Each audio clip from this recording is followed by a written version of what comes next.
Board of County Commissioners acts as a quasi-judicial body when it hears requests for rezoning and conditional use permits. Applicants must provide competent, substantial evidence establishing facts or expert witness opinion testimony showing that the request meets the zoning code and comprehensive plan criteria. Opponents must also testify as to facts or provide expert testimony whether they like or dislike a request is not competent evidence. The board must then decide whether the evidence demonstrates consistency and compatibility with the comprehensive plan and the existing rules in the zoning ordinance, property adjacent to the property to be rezoned, and the actual development of the surrounding area. The board cannot consider speculation, non-expert opinion testimony, or poll the audience by asking those in favor or opposed to stand up or raise their hands.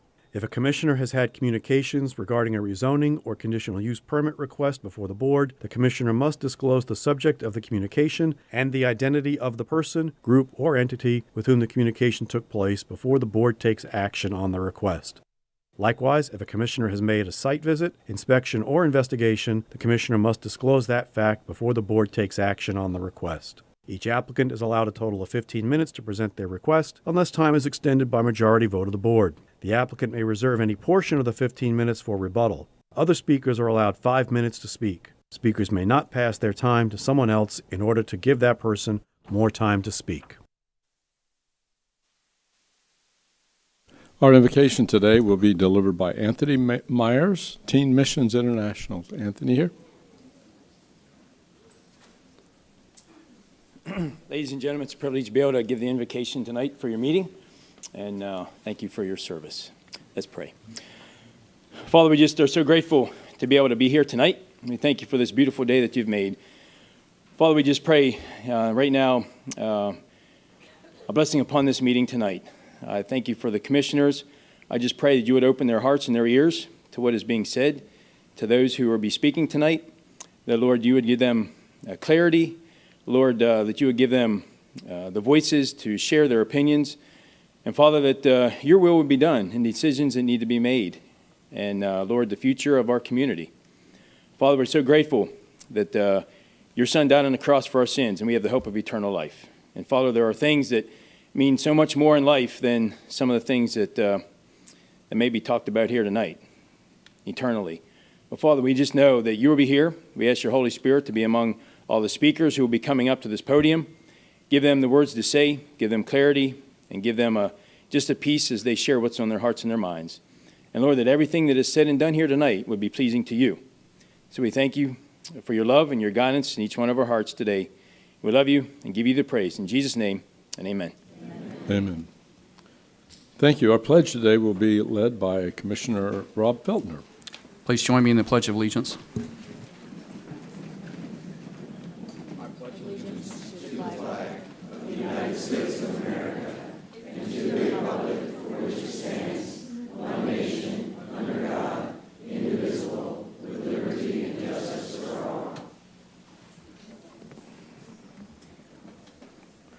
Okay, I'd like to officially call the meeting to order. We have no minutes on the agenda for approval. May I make a motion for Yes, Commissioner Goodson? yes. I'd like to make a motion for Commissioner Goodson to join us by phone due to medical reasons. I'll second. There's a motion and a second for Commissioner Goodson to join us by phone for medical reasons. All in favor say yay. Yay. Carries unanimously. Thank you. Mr. Chair, if I may I just ask for the record, Commissioner Goodson, are you able to see the meeting on video, sir? Yes, I am. Thank you, sir. Okay, good. We have no resolutions of awards or presentations. We'll go straight to the consent agenda. Is there a card or question on the consent agenda? I don't see none. A motion would be in order for the I'll make a consent. motion to approve consent. Motion to approve the consent agenda. All in favor say yay. Yay. Yay. Opposed say nay. Carries. Thank you. Okay, public comment. Item G. Do we have any? No public comment cards. Move on to the public hearings. We have some items that we're going to hear at the first, just to move along quickly. Item H5 has been withdrawn. So if there's anyone here for H5, it's been withdrawn. It will not be heard. So you don't have to wait here for that. Unless you want to watch the show, you're welcome to stay. Item H8 and H9, the Turtle Mound Ventures, there's a request that we table that. Two items, one's a companion item. Typically, on a first request for table, we honor that. So anyone here for that, we'll need a motion to table H8 and H9, but it won't take a second to spell that, so. Well, without anything else, sir, do we need separate motions on each one? You want it that way? Okay. If you can, all right. and to the date certain of July 9 at the 5 p.m. zoning meeting. Okay. I will make a motion to table H8 to July 9th at 5 p.m. Second. Motion and second. All those in favor say yay. Yay. Yay. Yay. Carries unanimously. Okay, a motion on H9 would be in I order. will make a motion on H9 to table to the July 9th meeting at 5 p.m. Second. Motion and second to table item H9 to July 9th at 5 p.m. All in favor say yay. Yay. Yay. Carries unanimously. Okay, so we'll move on to our agenda. First agenda item, H1. Item H1, Paul and G. Eric Dirschka, being represented by Bruce Moia and Kim Rezanka, requesting a zoning classification change from RU-2-10 and RU-1-11 to RU-2-15 under application 25Z00062, located in District 1. You're recognized. Good evening, Chairman, members of the County Commission. Good evening, Mr. Goodson. I'm here on behalf of Millstone Ventures LLC, the contract purchaser for the Dirschka property. Also here are Eric and Carrie Dirschka representing the property owners. Millstone Ventures is represented by Andy Weatherford, the co-founder of Millstone, Owen Hartman, and Sam Kramer. This is a request for a rezoning of 18.07 acres for multifamily apartments from RU-210 to RU-215. Before I begin the presentation, Mr. Weatherford would like to tell you a little bit about the project and their company.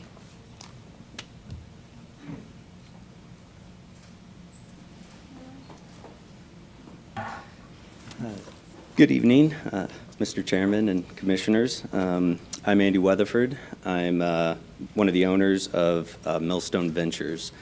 So just want to start with a brief introduction of our company. We're a small development shop out of Indianapolis.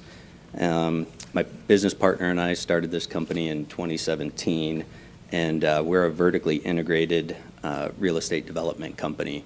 So we're like what we like to consider a cradle-to-grave development shop. And what that means is we're here through zoning and entitlements. We design the projects. We function as the builder of the project. And then at the end of the project, we actually manage and operate the property once we've moved residents in. And we did this by design. You know, we think the advantage for us and for the communities that we build in is for every step of this project, through planning and zoning, through design, construction, and then the operation of the property, there's one point of contact every step of the way, and that is me and my team. So that's a little bit about who we are, the type of product that we build. We consider ourselves a luxury resort-style multifamily developer. And so what that means is we deliver these projects with elevated finishes throughout the units, quartz countertops, luxury vinyl plank, flooring throughout, no carpet, wood shelving, no wire shelving, beverage coolers in the kitchen islands, and high-end amenities, fitness center, yoga studio, dog park, dog spas, resort-style pool. On this project, we're considering a 2-story clubhouse for a viewing deck to view the rocket launches.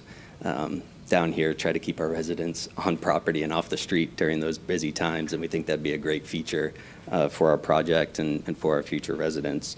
And being vertically integrated, as I mentioned earlier, since we control construction, that allows us to control our costs. And what that means is that we can deliver this elevated product to our residents for just market rate rents. So that's another advantage of our vertical integration.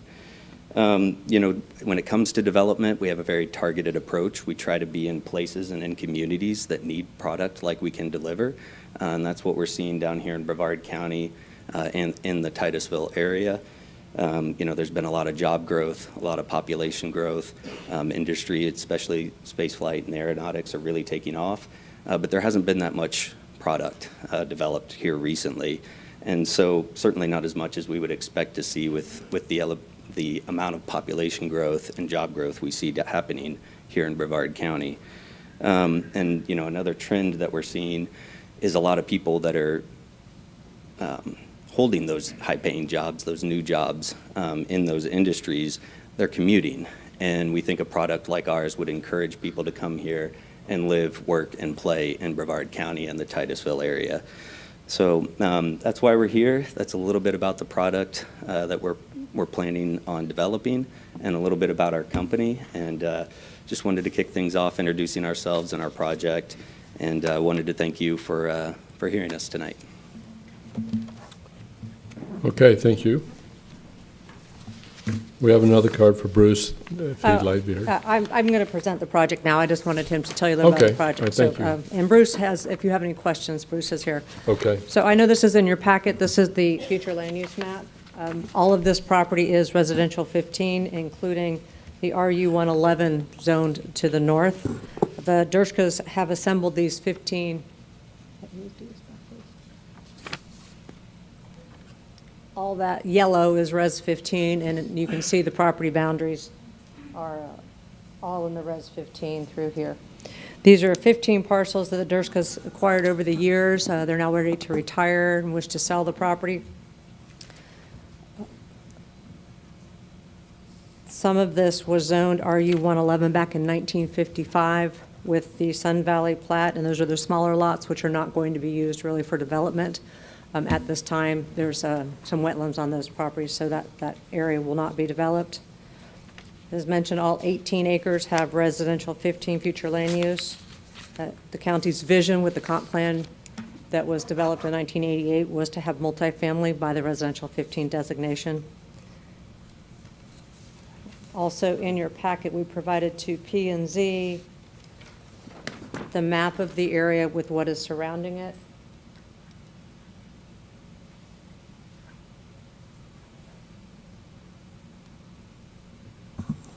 This is the property in black. Down the middle there with the red line is the Breezy Lane. That's currently the access to the Dirschka's home. To the north is the fire station, and then to the south of that is the Brevard County station. I think it's Barber Pill Station. Then you have many vacant lots, and then you have the new apartments down there to the south, the Millstone. With that, we believe this is compatible with the area. North and south is vacant. There's multifamily across the street to the north and the south. They're all old multifamily. You have Summerhill Apartments, 2005 construction. You have the WW Apartments, 1985 construction, and then you have Millwright, which is brand new. We are 250 feet to the nearest single-family home across State Road 405.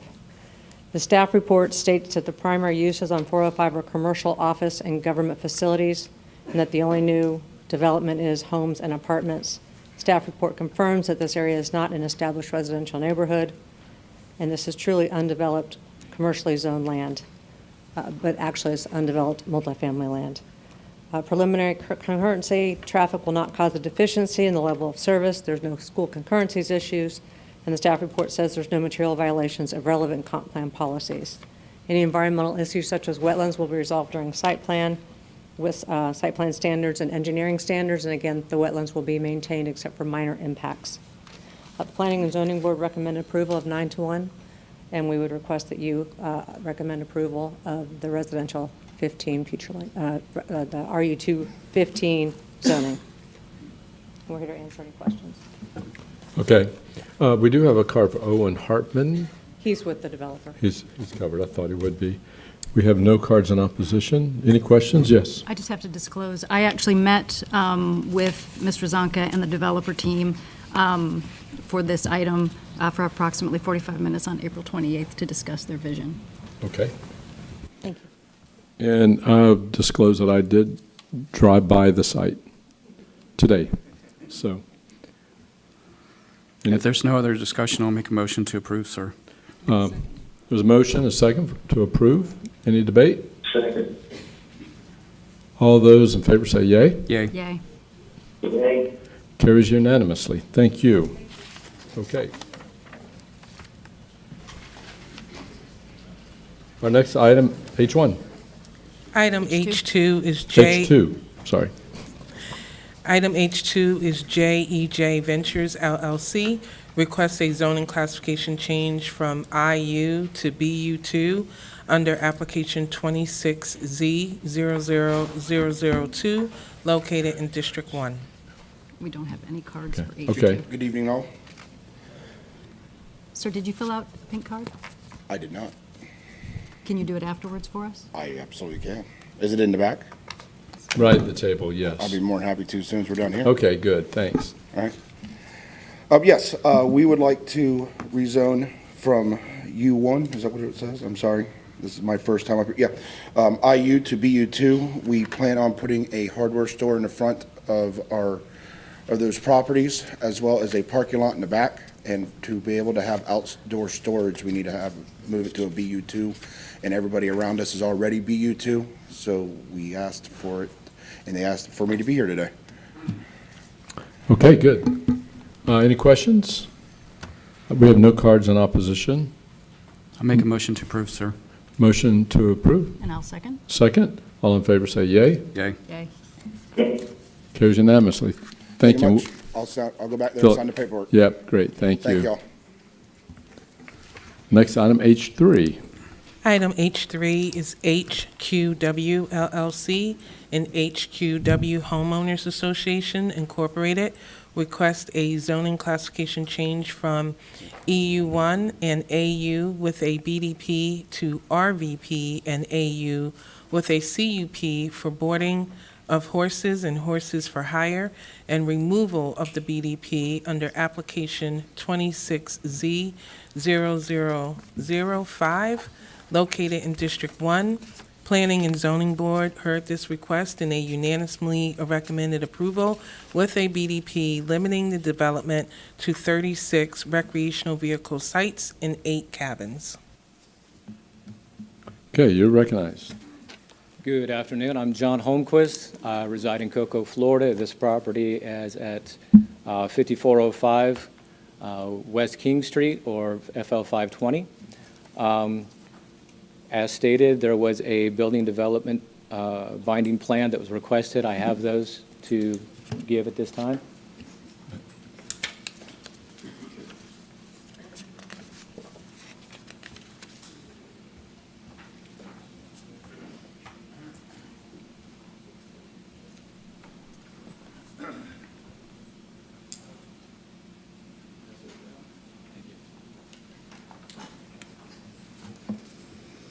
My presentation is on slides. We can access that.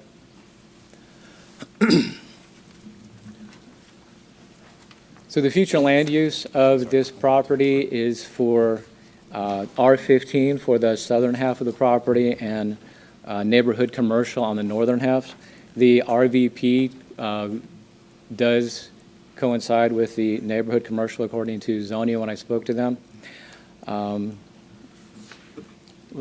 The current building development plan on the site is for 40 individual homes. And when we reviewed this, this is definitely a highest and best use of the property if we wanted to just divide it up and sell it, but I think that would be not the best thing for the community. Is regarding the R15, if that was pursued, that would put over 300 units around this pond. And again, I think that would be a very poor use of this property. After careful consideration and speaking with several different organizations in the area, from Happy Horse and Amber Acres, to consulting with some family and friends in the area. We have our civil engineered plan and are requesting for the northern portion of the property, or the east, north, and west sides of the pond, to be zoned as RVP, and then return the southern portion of the property to agriculture. The portion of the property on one side, on the west side, is currently agricultural zoned. The properties to the north and to the east, that is in maroon, are commercial properties, and the properties all around the rest of it is either agricultural residential.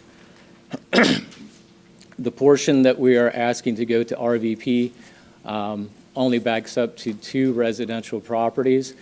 After speaking with zoning and with our own plans, we plan on fencing the community properly, and there's going to be a 20-foot buffer between our property line and the residential property line, because there's an easement there. And then between the property line and where we are going to have our cabins or the RV spots, there's going to be another 70 feet that we want to keep as wooded. Our environmental report came back with no issues, and we have done our preliminaries with the development and with Florida Department of Transportation for anything that is needed with 520. This would be our final ask for the change in zoning. Do we have any questions? Okay, thank you. Our next speaker, if we have any questions when we get through the speaker. Skip Parrish.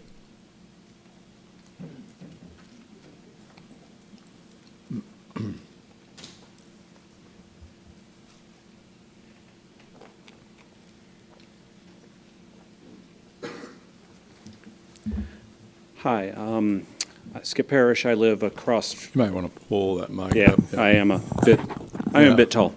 Hi, Skip Parrish. I live at 5250 King Street, so I am basically across the street. His property is fairly long and stretches out a goodly bit.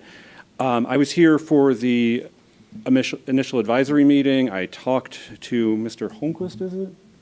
I'm bad with last names. The gentleman trying to develop this, and yes. One of my main concerns, and this is really the only thing after talking to him after the meeting when he was here last and I was here last, is about traffic. Having lived on that property off and on since the 70s, as things come out west of 95, there can be a lot of traffic. My main concern with that is anybody coming east from Orange County, the last red light they've seen before they get to Friday Road, which is past his property, is in Wedgefield at the other end of 520. I don't know if it's in his plan to have a turn lane put in for this, but that would be the main thing. We have a lot of backups and a lot of people pulling sharp into different businesses that do not have turn lanes. There is the RV business that is right next to 95 that does not have a turn lane, and that has been problematic for a lot of us that live and have lived in that area for a long time. Having talked to the developer, he's a good guy. I think he has great interest in doing what he's doing. I'm not trying to stop it. My main concern is traffic. I've got 3 kids. I'm assuming at least one of them is going to end up living on this property after I am no longer doing so. So that's just my main concern, and that's all. Thanks for your time. Thank you. Lindsay Blair.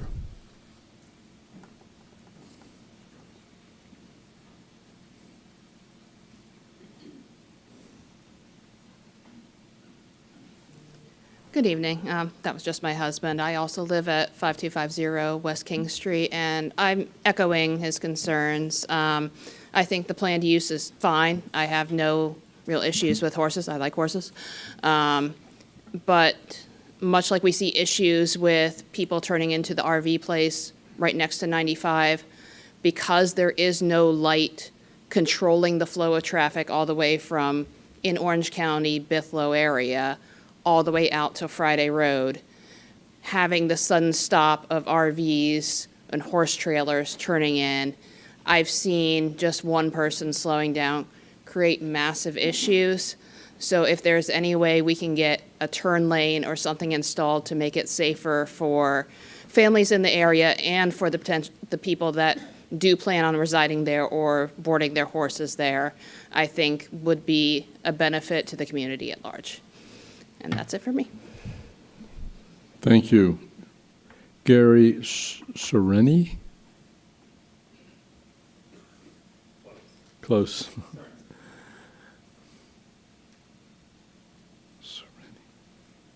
How you doing? My main thing is there's a question that wasn't brought up last time.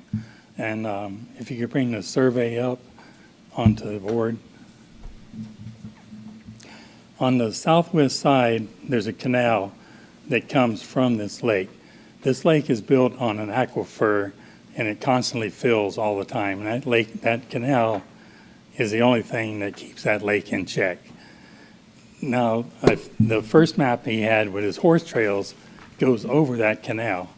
And my question is, what is he going to do? Is there culvert going in there? Is he completely blocking the canal? Because if he blocks that canal, then the lake's going to overflow and that whole property is going to flood because it's on the aquifer and it's constantly running.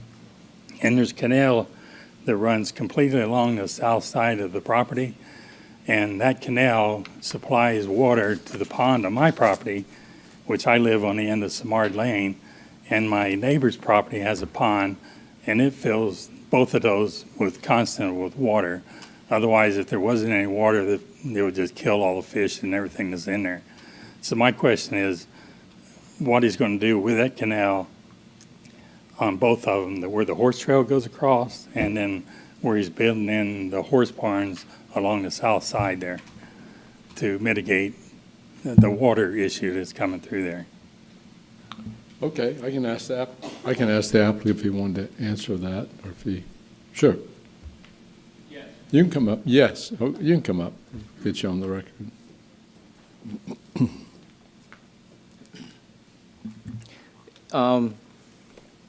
Southside Canal and the drainage from the pond are going to be maintained. We're putting in a bridge, for lack of better words. It's going to be a culvert pipe, but it's going to be an oversized culvert pipe so that we can have a horse trail, and we plan on putting guardrails on the side of it so that it has a equestrian look to it. To answer the other questions that we went through here already, our preliminary with the FDOT said that we do not need a turning lane. We're requesting from them that we can have at least a 40-foot turning lane at our cost put in because of that very situation. Again, when they put a light on Friday Road, I thought the whole world changed because I've been up and down this area since the 80s. So I agree. Civil engineering. Yeah, and civil engineering is doing the work on all that right now. Anything else? I have a question while you're up. And maybe a staff, I don't know, the issue of trailers slowing down to turn into the project, will there be a DXL lane built? Is that required? It's not required by FDOT at this time, but we've requested that we can do that for that very reason. We think just with the continued development of this area, it's going to be a concern. Okay. So we're trying to stay ahead of the game on that. Mr. Chair, I Yeah. believe that would be something we would look at with DOT through the site planning process. Make determination what the appropriate traffic I would think improvements are. that'd be required. I would, on Yes, this sir. road as busy as this. I don't know that it would be required, but it would definitely be something that we take a look at. Okay. You're seeking permits to do that? Correct. Okay, that makes sense. Okay, thank you. Any other questions? That's all our cards. If that's it, sir, I'll make a motion to approve. There's a motion and a second to approve? If we make, Mr. Chairman. Yes, go ahead. Oh, I'm sorry. Yes. Sir, just so we're clear, we are good with the BDP, right? The applicant. If we, What he so handed this out. is the first time. Let's withdraw that motion. Let's hear from I'm sorry. staff, and then we'll I restart. apologize, Mr. Chairman, but this is the That's okay. first time we've seen this BDP. It has not Okay. been reviewed. So typically, the process would be, you know, we approve a BDP in principle. We work with the applicant and we'll bring it back for final approval by the board. We would ask that be the case here. While no particular term sticks out to me as wrong, it may be missing some of our standard language that we have. It may actually be overly restrictive even on what, you know, accessory buildings, things like that can be used. So we would just ask to work with the applicant to finalize it and bring it back to the board. Okay, so what form should the motion take here then? Approve with the BDP is fine. I just want to note for the record that Okay, you're not right. approving it as submitted today. Okay, got you. Okay. Okay, I'll remake the motion to approve with the BDP. The motion second. All those in favor say yay. Yay. Opposed? Yay. Carries unanimous. Thank you. Next item, H4. Yes. I would also like to disclose for the record that I met with the developers for item H4 on May 5th for approximately 30 minutes to discuss their vision of the project. Okay. Item H4 is Domanique F. Culpepper, Ralph Williams III, Ralph Williams IV, Erikka Williams, being represented by Antonio Owens, request a zoning classification change from AU to RU 215 under application 26Z 00004 located in District 2, and Planning and Zoning unanimously recommended approval with a BDP limiting structures to one-story buildings and occupancy limited to only senior residents. Good evening, Chairman and Commissioners. My name is Tony Owen, and I represent the owners on the rezoning of this property. What I have here on the zoning map is the tropical park. This is the property here in the center here. What's surrounding it is RU 215, RU 212, a school, and there is RU 19 residential next door to it. Just asking that we get approval to do RU 215 without binding development plan. Okay, do we have any, oh, there's another card. Chris Reese? Okay, good, all right. Okay. All right, we have no cards in opposition, so any questions, motion? I'd like to make a motion, Chair. I'm sorry? I would like to make a motion, Chair. Okay, go ahead. I make a motion to approve the RU 215 with the BDP that limits the structures to single-story and residence for senior citizens. I also would like to allow all the permitted uses of RU 19, which is compatible with the surrounding area. Okay. With the understanding, Chair, it would have to come back to staff for them to review BDP. That motion, any comment? You okay? All right, good. There's a motion by Commissioner Goodson. Is there a I'll second? Second. All right, all those in favor say yay. Yay. Yay. Carries unanimously. Thank you so much. We'll move on to H5. Do we have any cards? That's one withdrawn, I think. That's withdrawn. We have H6 next. We're going to move on to item H6, yes. if that's okay? That was H5, yeah. Okay, yeah, that's right. We tabled that. Yes. Maricic Family Trust, being represented by Kim Rezanka, requests a zoning classification change from AU and GU to EU under application 26Z 00003 located in District 2.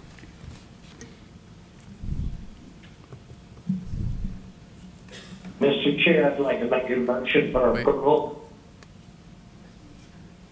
Okay, there's a motion for approval. Is there a second? You don't have cards? I don't think we have any other cards, but Kim Rezanka. I'll second. There's a second. All those in favor say yay. Yay. Yay. Yay. Motion carries unanimously. Thank you. Okay, we will move to H7. Item H7, Merritt Bidco SPV LLC, being represented by Kim Rezanka, requests a zoning classification change from AU with a BSP to RU215 and RU230 with removal of BSP under application 25Z 00054, located in District 2. And I also like to note, on April 2nd, the Board of County Commissioners continued this item at the applicant's request to its May 7th meeting, which is tonight, zoning meeting. The applicant stated the reason for the request was for the continuance was because the entity is investigating the possibility of acquiring additional property adjacent to the current proposed apartment site, and they were reviewing potentially modifying the proposed number of units, considering further modifications to access to the site, and for off-site improvements. As of this date, the county staff has not received an amendment to the application. Mr. Chair, if I may. Yes. Just for the record, I want to let everyone know that on May 7th, I had an approximately 15-minute phone call with Ms. Rezanka regarding this item. Oh, sorry. Yesterday, on May 7th, I had approximately 15-minute phone call with Kim Rezanka regarding this item.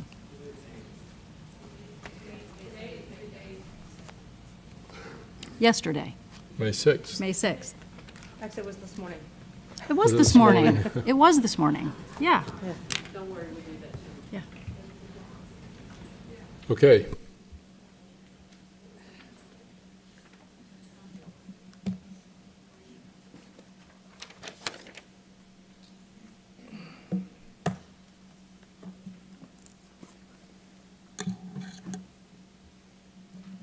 All right.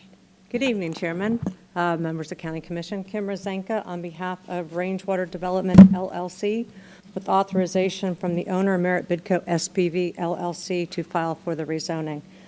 Because of the anticipated number of speakers and the almost 1,000 pages in the agenda, I'm going to ask for 30 minutes total for my team and my experts to present. Okay. That's allowed under our procedures to make that request, and it's required that the Board of Commissioners have the vote to grant that. So is there a motion to grant an additional 15 minutes? I'll make a motion to give the applicant a total of 30 minutes. Does that include the closing and everything? Yes, sir. Okay. Rebuttal, experts, everything. I think we usually have a rebuttal. We usually have a rebuttal period afterward, anyways. Yes, sir. Okay, 30 minutes. If that would be includes my everything, motion. I'll second it. Yeah, and I guess your experts could have filled out a separate card and got time. But one question that I'd just like to clarify. I think those in opposition, have they hired counsel? Have they hired an attorney? Are they here to speak? If they are, we should grant them the same request if they need it. So, okay, there's a motion and a second for an additional 15 minutes for counsel, expert witnesses, and consultants. All in favor say yay. Yay. Yay. Carries unanimously. Okay, thank you. Thank you. I do want to thank all of you and your staff. This has been a long process. You have fielded numerous calls, meetings, as I said, almost 1,000 pages, and I know it's taken a lot of time. So we really do appreciate the fact that you've listened. You've listened to everyone, and it's been noted. The rezoning for residential apartments is opposed by many, including in other states in this country, from California to New York and other countries, including Spain, India, Egypt, and Pakistan.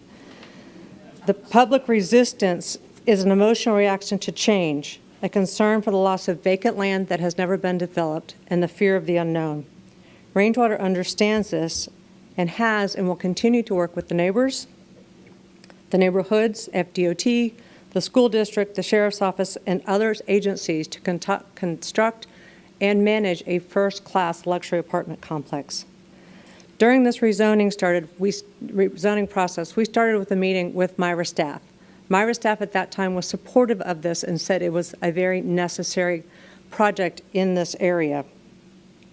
We had a community meeting in November, and there was opposition, and from that meeting, Michael Oliver, the representative from Rangewater, met with several one-on-one to try to assuage them, and that has resulted in the conditions in the binding development plan that's in your packet. Speaking with staff, they have some concerns about some of those conditions, and if this is approved, we'll certainly work with staff to make sure that the binding development plan meets the county code. Rangewater accepted many of these comments and feedbacks and has substantially changed the design from where they started. It has offered the BDP with limitations and improvements, including a turn lane on Pioneer to assist with the traffic at that intersection of Pioneer and State Road 3. Rangewater hired a traffic consultant to prepare a full traffic impact study. The last one dated March 5th, 2026, which is in your packet. There's actually 3 traffic studies that were done based upon comments by staff. Usually a TIS is not required or needed until site plan. Again, we have prepared the binding development plan, the BDP, so everyone knows what this project's going to be about. They're going to know the units, they're going to know the locations, the setbacks, the buffers, things along those lines. So it's to be transparent so everyone knows what's going to go there.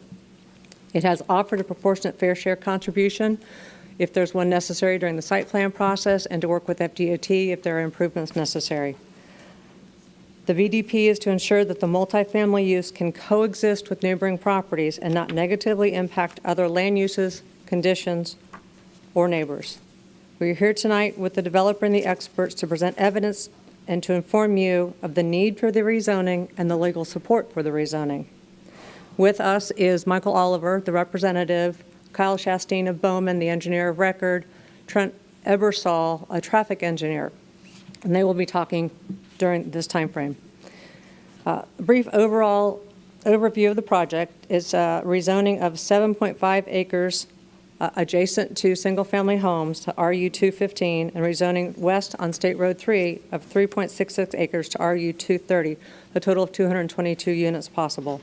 It's also seeking a removal of a 1983 binding site plan for hospital and CUPs for hospital and medical clinics. So this will remove those uses, which currently, according to Trina Gilliam, is the only use of this property is for a hospital and medical clinic. This property is vacant and behind old 1986 medical buildings. There's a double-wide trailer located on it next to the single-family subdivision. The adjacent medical offices are not maintained and were subject to a bankruptcy proceeding when Steward went out of business. It is unkempt and underutilized property. As shown on the screen and in your packet, the property sought to be rezoned to RU 215 is residential 15. Again, that was the intent in 1988 when the comp plan was adopted, when Mr. Altman, Chairman Altman, sat on this very board and adopted the comp plan. And that was the intent of the comp plan, was that to be 15 units the acre multifamily.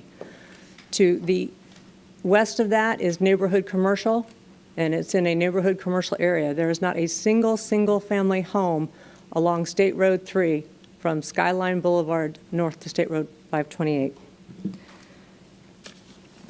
This Res 15 and neighborhood commercial has not changed since the comp plan was adopted in 1988. This is adjacent to residential 6 units the acre, which are 2 single-family developments. But again, residential 6 is land use, affords a transition in density between higher urbanized area and lower intensity land use. And that is what this is. This is a transitional use from single-family to commercial uses in a commercial corridor. I provided a 9-page memorandum on April 24th of 2006 and request that be incorporated by reference into my presentation. There have been so many things stated about this project that it was necessary, both from as to what staff and the addendum stated and to what residential opponents have stated. I do want to look at one of the issues of compatibility in the surrounding uses. Page 8 of the staff report has often been cited in emails that have come before you as to Administrative Policy 3. Administrative Policy 3 requires compatibility with existing or proposed land uses to be a factor, and you shall consider whether the proposed use would have hours of operation, lighting, etc., similar to other uses. This is a residential use. It's just multifamily. Whether the proposed use would cause a material reduction in value of existing lands. There's no information, there's no MAI appraiser that has said it will. and whether the proposed use is consistent with an emerging or existing pattern as determined through the analysis of historical land patterns, actual development, and development approved. And when you look at what the staff says in its staff report as to historical land uses, it says it's not consistent with the pattern of surrounding development, which is single-family and medical facility. No, it's a transition, but it could be considered a transition from high intensity, which it is. But it does go on to state there's all kinds of mixed-use future land uses in this area. And then it goes on as also the actual development, which is either or, historical or actual, and there's an assisted living facility immediately to the south, and that is at 20 beds to the acre. It is a multifamily use. Administrative Policy 4 regarding the character of the neighborhood has also been cited. Again, this is a transitional area. It's got multifamily, it's got across the street, it's got single family, it has Starbucks, it has assisted living facility, it has a bank, and it has medical use adjacent to this property. This property will not introduce traffic into the identified boundaries of these subdivisions. These people are not going to go into their subdivisions. The access is on Pioneer and State Road 3.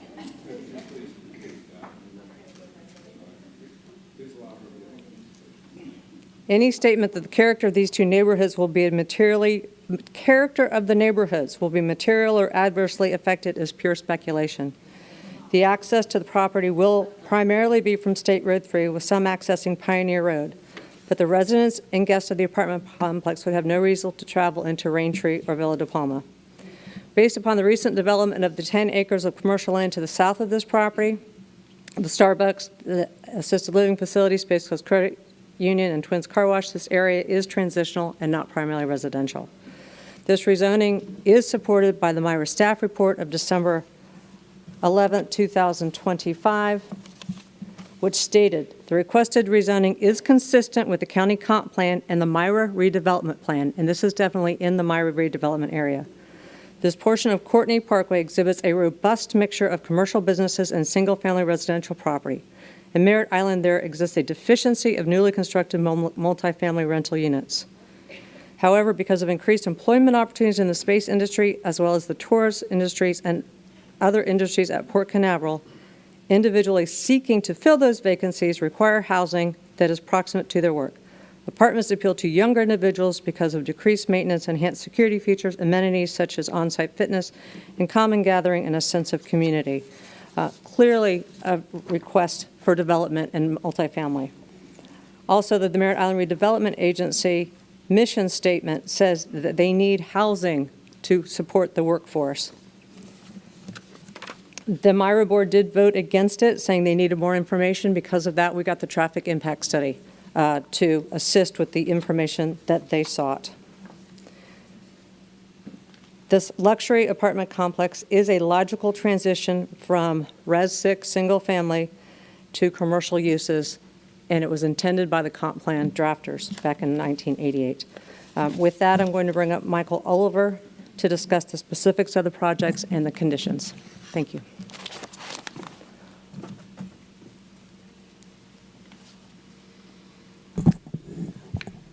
Good evening, Chairman, Commissioners, staff, and members of the community. My name is Michael Oliver, and I represent Rangewater Real Estate tonight.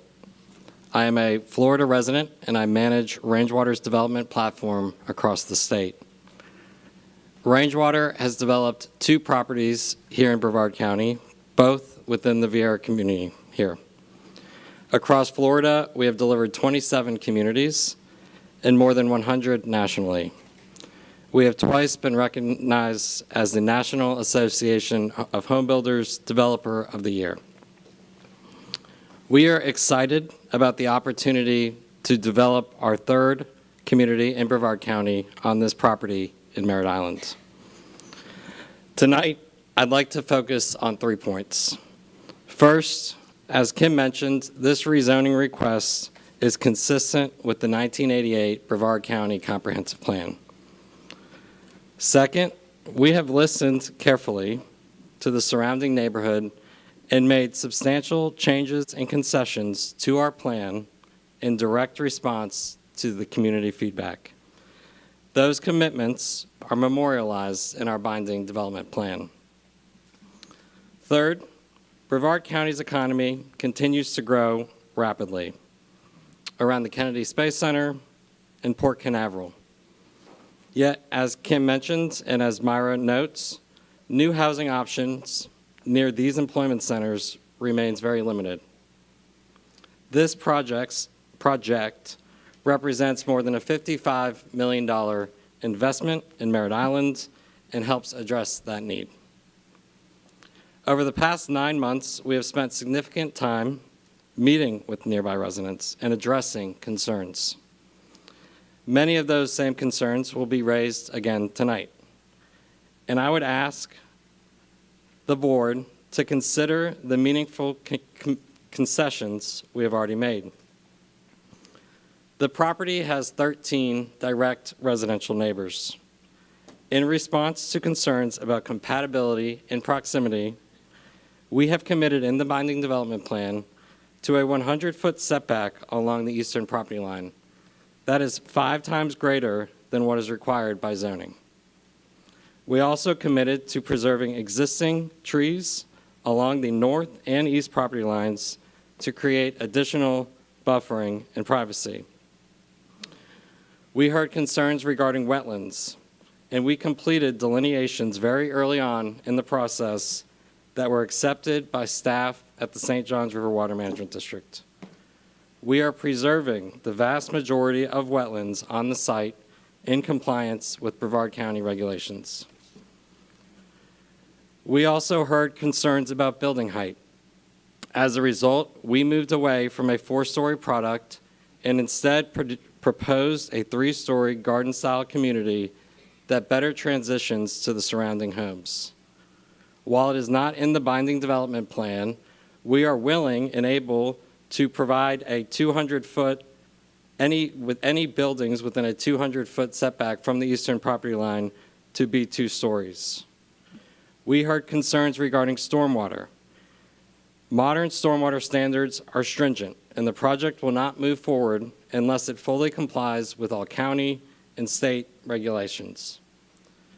Traffic.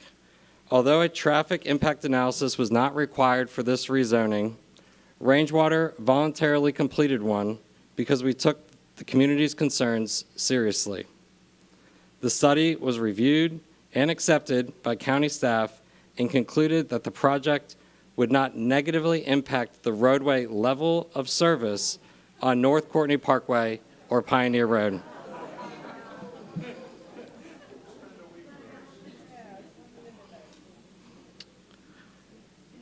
We also committed to tripling the length of the right turn lane on Pioneer Road to help reduce congestion during peak hours. I think it's important to recognize what could otherwise be developed on this property today. The site, as Kim mentioned, has a conditional use permit that could allow for a 24/7 ambulatory care hospital with minimal setbacks and minimal buffers. The existing owner of this property is motivated to sell the property. So I would ask the commission this. Is a 3-story and potentially some buildings 2 stories garden-style multifamily community less compatible with the neighborhood than a hospital use directly adjacent to their homes? The economic engine of Brevard County is centered around Kennedy Space Center and Port Canaveral. Blue Origin continues to expand. They just committed to doubling the size of their manufacturing facility on Merritt Island. SpaceX continues to grow. Port Canaveral is now the busiest cruise port in the world. These employers are creating jobs rapidly, but housing diversity near these employment centers continues to lag behind demand.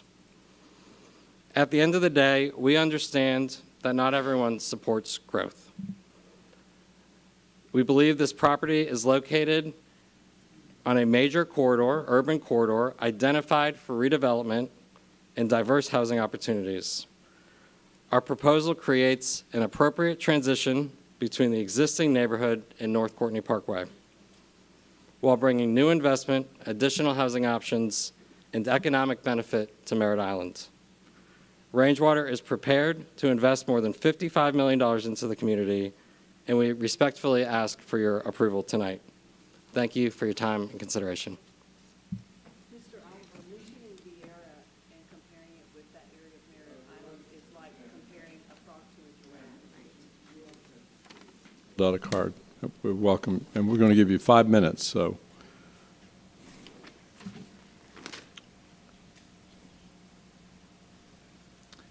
Good evening. My name is Kyle Shasteen. I'm with Bowman. Bowman will be the site engineer for this project. I'm a licensed professional engineer in the state of Florida, and I've been practicing land development in the state of Florida for 10 years. Been working with Rangewater on this project, and they have developed this conceptual site plan. I just wanted to highlight some things that Michael has already covered in his presentation to kind of visually depict it to the commission. You can see along the eastern buffer, this is the enhanced buffer that he mentioned to the existing residential neighborhood here. He also mentioned an enhanced buffer along the northern portion of the property that will be zoned RS15, adding additional buffering to the residential houses here. Oh, sorry.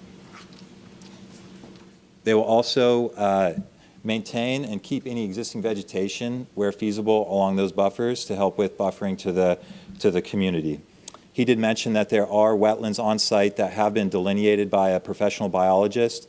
The wetlands have also been accepted by St. John's River Water Management District. Those are located approximately here.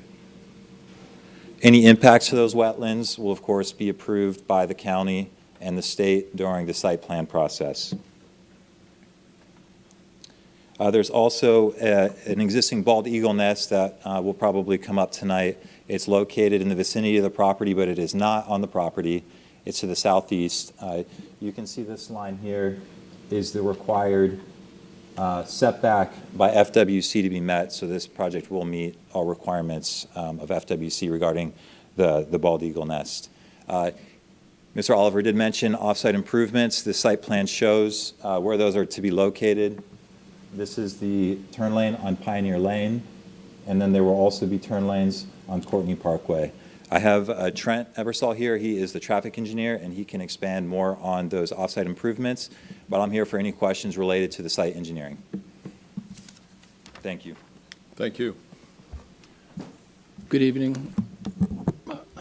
Thanks for the opportunity to speak. Trent Ebersol with Bowman, the traffic engineer.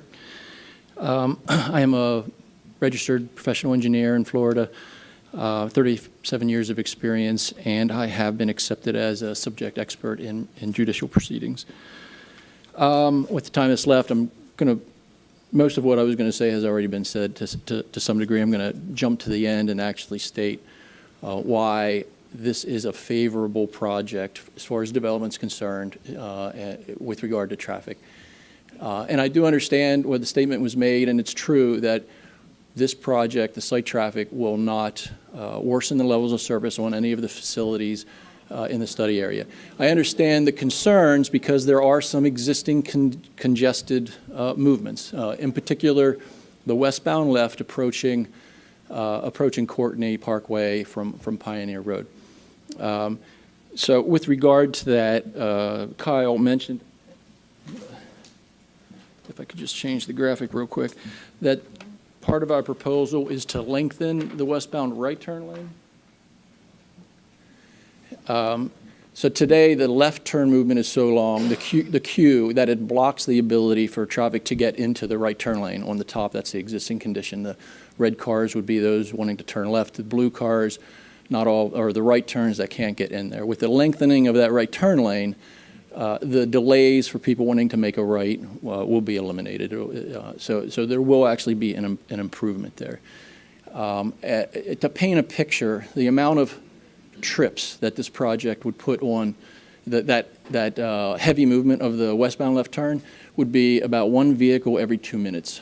So to the naked eye, if you were out there and you looked at it today and you went back and looked at after this was built, you would not notice the difference in traffic. To further that point, the traffic that would be generated by the by right use of the hospital would be 4 times as many trips. So this is, in effect, a very large reduction in the potential traffic for development on this site. The only way that it would be less in effect would be to not develop anything. And so that's really the question here is, will there be development? If there will be, this is a very favorable development. And with that, I'm available for questions. Okay, is that the applicant? Do we have any questions? Yes. So you mentioned possibly part of it would be 2-story. Can you tell me where that would be, and is that actually reducing the number of units?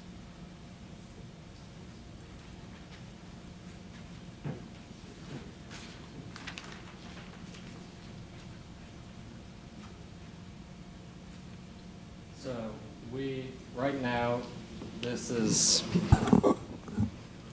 where I'm pointing right here is about a 100-foot building setback. What we're committing is that any unit within 200 feet, which runs pretty much from this line right here, 50-foot taper, down here would be, we can commit to 2 stories. At this time, I don't know how that affects our unit count. We would still request RU 215, but we're willing to commit to a 2-story product so that there's no concerns about anyone's units looking into any rear backyards. But you don't know how many units that would reduce by? Okay. It would likely reduce the unit count by maybe 10. Okay. Yeah. Thank you. Yes. Okay, that was one of my questions. I do have a couple of questions. When you say garden style, what does that mean? What's the? It's a lower density multifamily development style. Yes. Does it sounds like it denotes more vegetation, garden. It's surface parked. It's more, RU 215 requires a certain amount of open space. I believe it's, off the top of my head, I believe it's 35%. RU 230 is slightly less than that. But it's open space. It's surface parking rather than a structured parking deck. But that's the definition of garden style apartment as I define it. And the other question I had, I know in the presentation you mentioned that this would be a high quality residential, yes, multifamily residential development. What in your binding development plan commits you to a high quality versus what would be a non-high quality?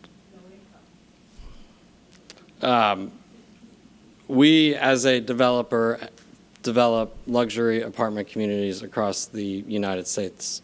We have developed 2 properties here in Vieira, Marisol at Vieira and Azul at Vieira. I would define those as high-end, high-quality multifamily developments. I understand that Vieira is very different than Merritt Island, but I simply was noting that we've done business in Brevard County, we've developed in Brevard County, we like Brevard County, and I was providing that as an example. So what is it that makes it higher quality? Is it the design, it's the exterior finishes, it's the windows? What are you doing? It will be from the exterior finishes in, the rents that this property will command are north of $2,000 per unit. That will likely be higher than many mortgages in the surrounding broader MSA. So when we look at that, we'll have quartz countertops, we'll have, enhanced cabinet finishes, as Millstone developed previously, there's LVT, flooring throughout the units. It's a luxury finish package that we provide to the residents. Okay, thank you. And we professionally manage the communities internally. We manage 75,000 multifamily units across the United States. Okay, and we're a great. top 25 property manager nationally. Thank you. Yes. Thank you. Any other questions? Commissioner Goodson, do you have a question? No, sir, I do not. Not at this time. Okay. Okay, if that is, the applicant's finished, we will now go to the cards. First speaker, Ray Ann Science. 5 minutes per speaker. Good evening. I live in the Rain Tree development that they're speaking about just behind this complex. Been there for... Yeah, you don't pull that mic down. I'm a little short, so excuse me. I live in the Rain Tree development behind the proposed development. I've been there for 21 years. I've raised 2 children there. They've both gone to Lewis Carroll. And I have my oldest daughter also has a home there. So I'm very concerned some of the issues that have come up, especially traffic. I find it hard to believe that there will not be more traffic there, which is already highly congested, especially with the Starbucks and at the school hours. It's very difficult to get in, out, and onto Courtney Parkway. I can say that with firsthand knowledge. But I am here today to point out the Administrative Policy 4, which talks about no new intensity of traffic. Under Administrative Policy Number 4, the proposed use must not materially and adversely impact an established residential neighborhood by introducing types or intensity of traffic, including but not limited to volume, time of day, traffic activity, different types of vehicles, parking, trip generation, commercial activity, or industrial activity that is not already present within the identified boundaries of the neighborhood. I believe that the developer's own roadway capacity analysis confirms this project will add 855 daily trips to the Courtney segment alone, consuming 25% of the remaining capacity, with additional trips flowing onto Pioneer Drive that the developer did not even study. A development of this scale would fundamentally change what our neighborhood is, and I'm asking that you would disapprove of this project. Thank you.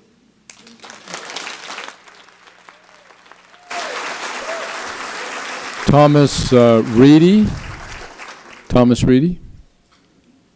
And the next speaker will be Robert Baker. So they can be ready. Hi, good evening. My name is Thomas Reedy, and I am here to oppose the development case number 25Z0054, the proposed 220-unit 3-story complex. This development, in my opinion, is not appropriate for this location. It places a high-density, multi-story complex directly in the middle of an established single-family neighborhood that's incompatible with the character that we currently have there. I know there were some issues brought up about the zoning and everything, but in talking to some of the staff that I spoke with yesterday, Courtney was designed to have commercial on the front, residential in the back. And, you know, everything that was stated, yes, there is a commercial site directly across the street from that with the, assisted living home, the bank and such. But again, that's commercial, and that's what it was designed for. It wasn't designed for a large complex like this. And again, I know you've heard about the, I'm not going to go really into a lot about the traffic, but, the traffic is a big concern. And my question is, has anybody here, any of the commissioners actually went out and witnessed it firsthand? Or, have you seen it? You're seeing a lot of issues, you're hearing a lot about traffic, but has anyone gone out there to witness it? I mean, when the bridge is up, it backs way up. During, when everybody's letting out, coming south on Courtney from the Space Center, it creates a huge impact there. I mean, a lot of us that live there on the weekends now with the port traffic, you can barely move on 528. I mean, it's a very, very congested area. So, I mean, that's something else to look at. There are a few things about the traffic. It increases the congestion and safety risks that are currently there. About FDOT that's possibly putting in the medium all the way down past Publix, which is going to, the turn lanes are going to disappear. There could be a delay in emergency response times, and it's going to overwhelm the intersection that cannot realistically be expanded with just the right turn lane to Courtney to head north. The infrastructure we haven't talked about is strained. I live in Villa de Palmas, and in the last 6 months, we've been out of power 8 times.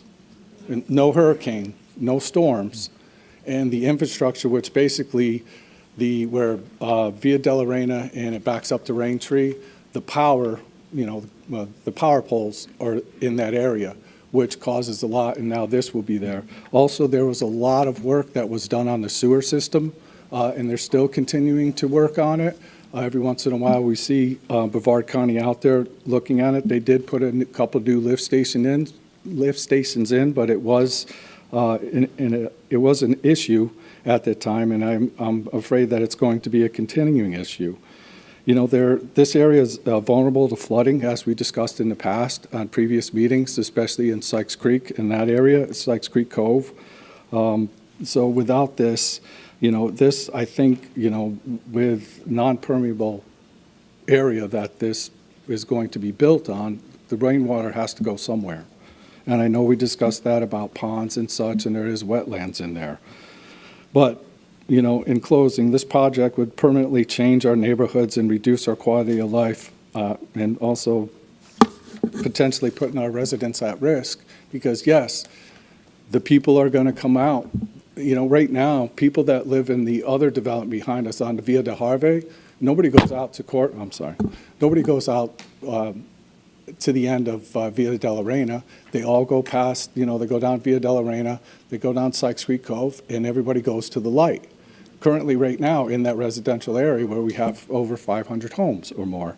So, with all that being said, I respectfully urge the commission to deny this case, and also to, I'm just asking that you really consider opposing this. Thank you for your consideration. Thank you.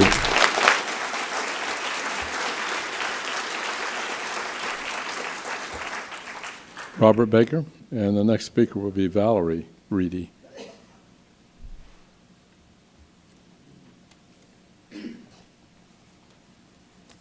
Good evening, y'all. Can you hear me? Yes. Not really? All right. That better? Yeah. Awesome. So my name's Robert Baker. I live at 2395 Sykes Creek Drive. When I got out of the military, we moved back to Florida. I'm a native Floridian. Love it here. Absolutely was stoked to come back here. Like I said, we bought our house 9 years ago. Great high finished floor elevation in a waterfront neighborhood. It was everything we could dream of. And then as the development started to happen, with Hampton Manor and Starbucks and all that stuff, everybody wants to talk about how, that development is, it's zoned for commercial, which is true, and that's fine. But I think the important aspect to consider there is it necessarily right? Is further development right? We've seen, my house has flooded 3 times since 2021. I have no documented history. My house was built in 1980, and there's no documented history that has been disclosed to me that property has ever flooded once.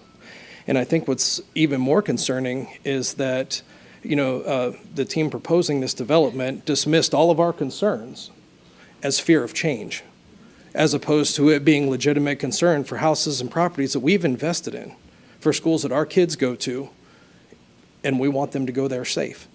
I sent you guys, thank you. I sent the board pictures today of vehicles that were going up the middle of the 2 yellow lines as it was backed up down Pioneer trying to get Lewis Carroll to let out. And I'm sorry, a 350-foot turn lane going into a development of what's probably going to be around another 1,000 people is not going to mitigate that. And aside of that, our aging infrastructure, like the gentleman before me brought up, we've never had any sort of power loss. And then all of a sudden, I had actually sent you guys pictures of that too, FP&L coming out, because the stormwater's so high, it's overwhelming the switches that are there. And this is after improvements have been made here. The development that's gone on has already brought down our quality of life in the neighborhood, and further development is damn sure not going to help it. I apologize for the language. That's all I really have to say, y'all. Thank you so much for your time, and I really appreciate it. Thank you. Valerie Reedy, and next speaker would be Tina Rowan. Hi. My name is Valerie Lupus Reedy, and I live in the Villa de Palmas area. And I'm here today because I, too, oppose the proposed high-density rental apartment complex on North Courtney and Pioneer. Everyone keeps talking about progress, so I decided to do a deep dive into the definition of what progress is and how it relates to this project. We all agree that progress should strengthen a community, not weaken it. True progress improves long-term economic stability, protects existing neighborhoods, and ensures infrastructure can safely support growth. This project does none of those things. First, our infrastructure is already over capacity. North Courtney is a constrained corridor with no room for meaningful expansion. Adding a high-density rental complex will increase traffic, slow emergency response times, and strain utilities and stormwater systems that were never designed for this level of density. When infrastructure fails, taxpayers, not developers, pay the long-term cost.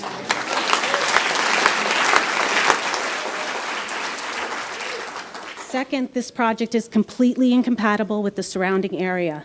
Our 4 subdivisions are made up of approximately 600 single-family homes. Placing an 8-building, 3-story rental complex in the middle of established subdivisions disrupts the character, safety, and stability of the community that already exists.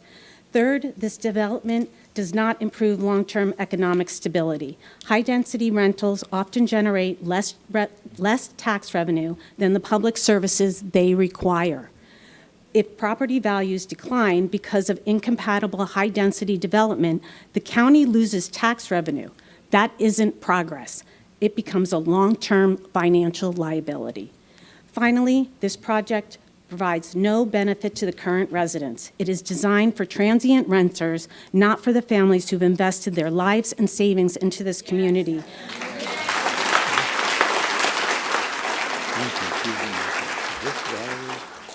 Progress should serve the people who are already there, not displace their quality of life.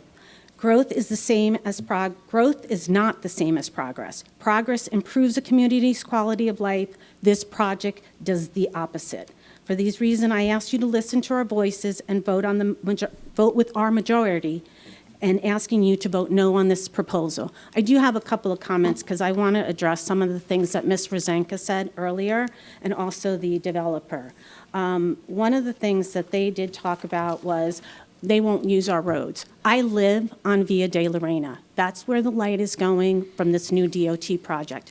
I currently make a right into Pioneer Road, I would say about 90% of the time going north, because the traffic is so backed up, I can't even get to Via de la Reina. So you know what's going to happen when they come out of their development, they're not going to be able to make that right to get onto Courtney, so they're going to make the left, onto Pioneer. They're going to make the left, they're going to go down Pioneer, onto Sykes Creek Loop, I think it's called, and then up Via de la Reina to go to the new light that's coming. So all that traffic, they may tell you no one's going to do that. They do that because we have to do that now to avoid traffic. And I know that even my husband, sometimes when he's pulling his boat, he can't even make the left into Via de la Reina because there's so much traffic. We actually go to the light, make the left onto Pioneer, and backtrack and come all the way up to Via de la Reina because there's so much traffic. And it, like he said, with the port, and I wish you guys would go there on Saturday. We left the island one day on a Saturday afternoon. We couldn't get back to Saturday night. All the roads, 520, 528 was all backed up because when 520 backs up, that all overflows to 528 and vice versa. So when 528 backs up, you can't get off 520 either. So we have no way of getting on and off this island. And adding more of these high-density apartment complexes. These aren't even people that are going to stay within our community. They're here temporarily. They're renting because they're here for a project. They mentioned the cruise port. That's going to be Airbnbs. And we already saw that happened down in Melbourne Beach. I think you guys are familiar with the Harbor Island and what happened down there when the developer came in. They got the rezoning change, and then another developer came in and did a completely different project. I have a friend that lives there. They're literally on blowhorns in the middle of the night telling people to be quiet, and people are yelling back, "Sorry, we're on vacation. We don't have to be quiet." So this is what we don't want to see in our community. This project will ruin our community. Thank you. Thank you. Tina Rowan, and the next speaker will be Susan Cole.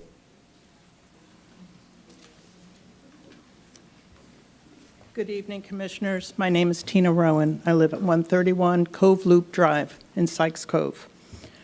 I'm here today to address the issue of school capacity as it relates to the proposed 222-unit residential development.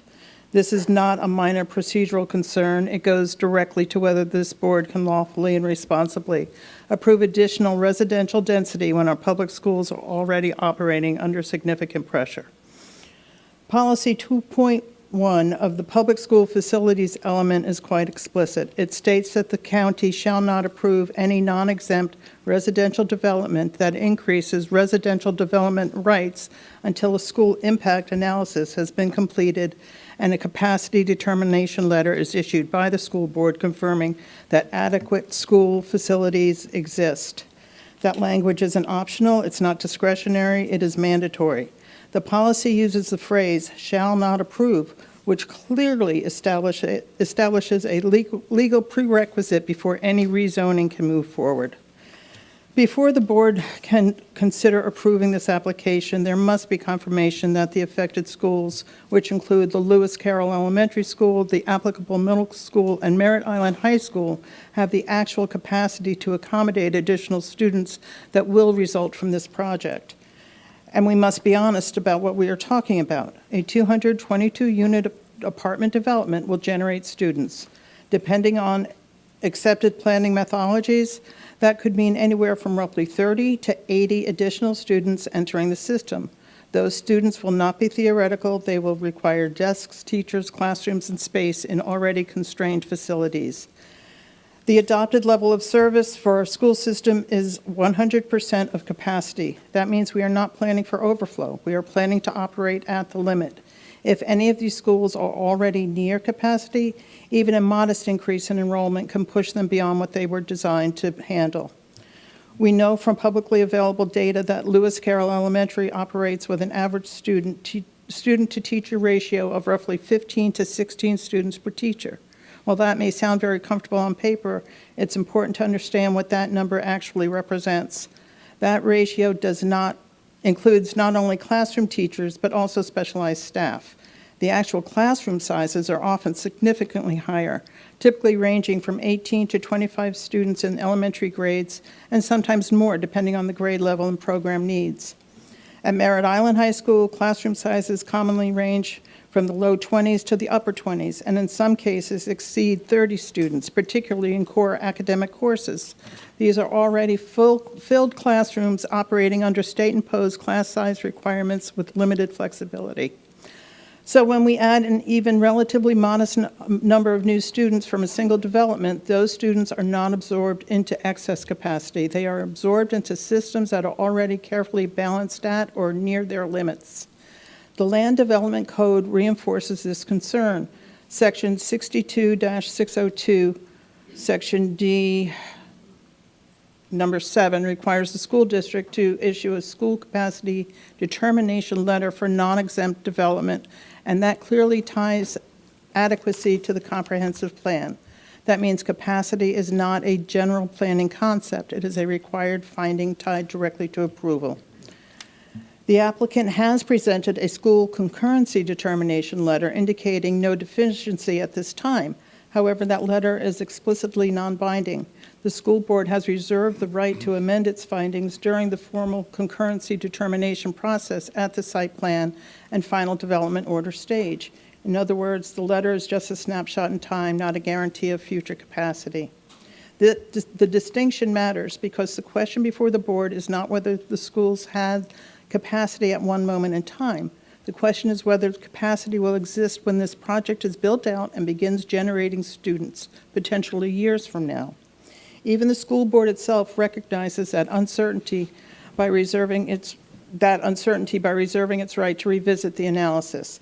That acknowledgement alone should caution us against treating preliminary findings as final assurances. We are also required to consider the broader public health, safety, and welfare impacts under Factor 5 of Section 62-1151, Section C, as well as overall consistency with adopted planning policy under Factor 3. When school capacity is uncertain, those factors weigh heavily in the analysis. Overcrowded schools affect not only education quality, but also transportation, staffing, safety conditions, and overall community infrastructure. At minimum, if the board is inclined to approve this request, approval should be conditioned upon a binding and final school capacity determination, finding adequate capacity at the time of the final development order approval. Without that assurance, we are effectively approving population growth without confirmed infrastructure to support it. Thank you. Thank you. Thank you.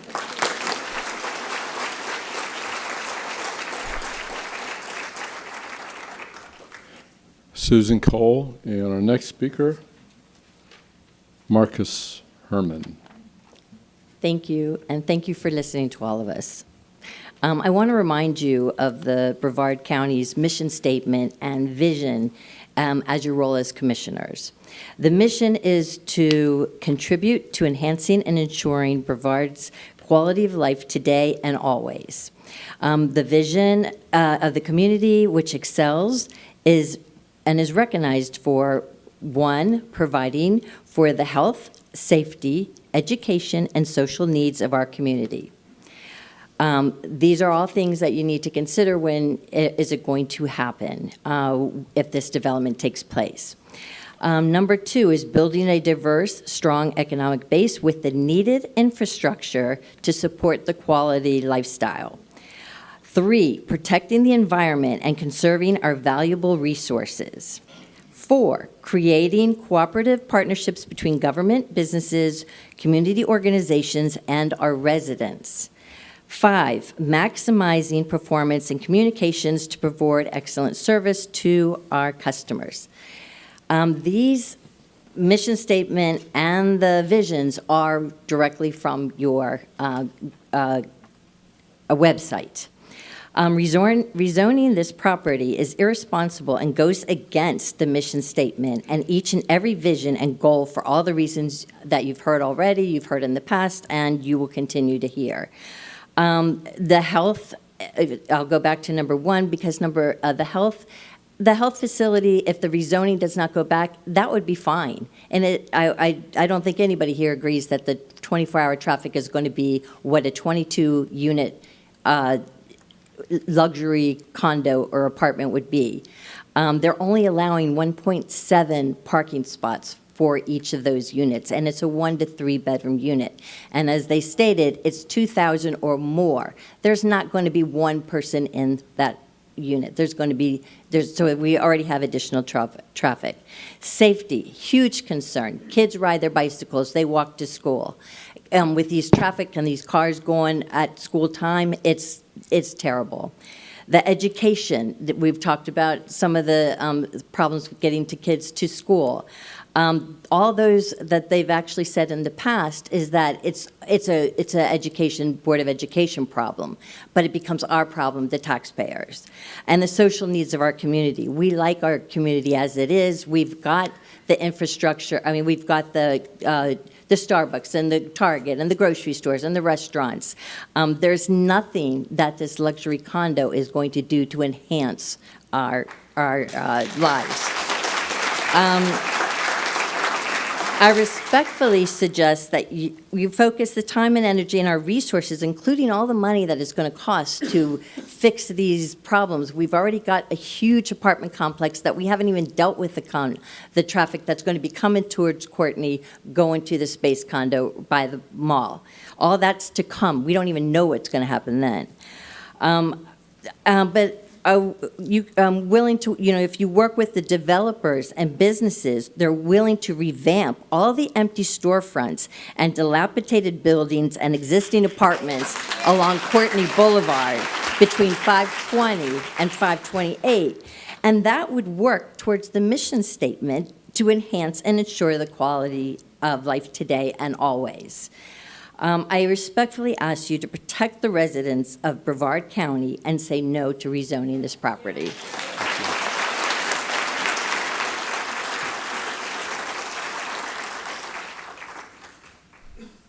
Marcus Herman, and the next speaker will be Holly Olson.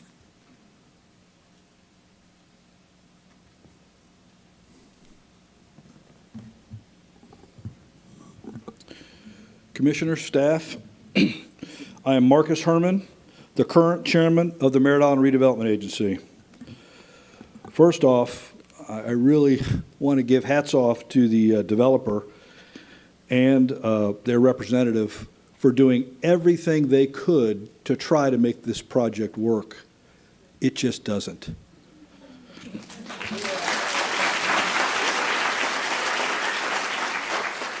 I am here representing the Myra Board, as well as being a concerned citizen who has lived in Merritt Island for 60 years. I was sure that the County Commission was very aware of the Myra Board's stance on this project. But to be clear, our board voted unanimously to deny this zoning change.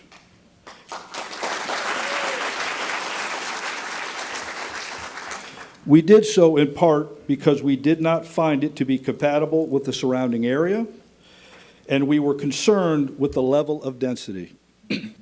Now, for context, I feel it's important to understand that the Myra Board is made up of individuals that are business-minded people. They live in Merritt Island, and they are very active in their community. They were selected by many different commissioners over the years. These commissioners trusted their individual integrity and reasonable thinking skills. The board as a whole is made up of pro-business individuals. They, along with the staff, are always looking for ways where developments can enhance the well-being of the people in Merritt Island. The board also understands that growth is inevitable, but the need for responsible growth is also very imperative. Myra does support responsible growth. I make these statements so that this board can understand the decision that the Myra Board made was not emotionally driven, but more about the facts, more of a reflection of our individual experiences and an understanding of our community. The perception for most of the people in this audience and the members of the Myra Board is that this will not have a positive impact in our community. The reality, or the facts of the matter, also strongly indicate that this project could have more adverse effects than positive ones. The Myra Board stands with this community and asks that you deny the request for the zoning change.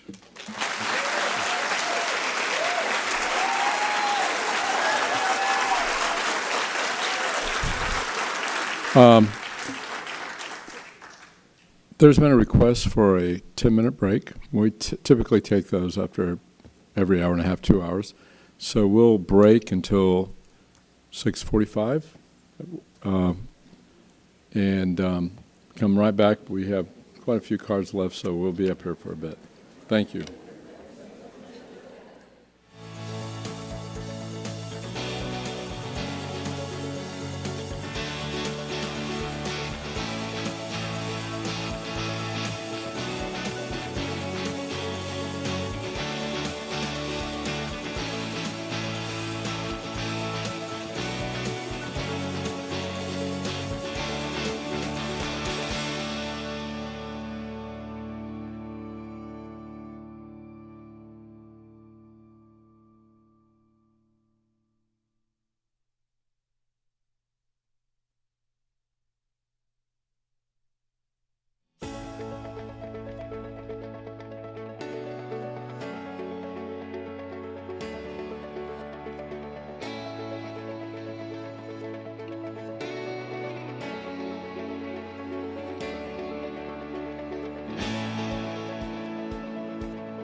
I wanted to let anyone, Darren King had to leave, but I wanted to put on the public record that he came here to speak out against the project.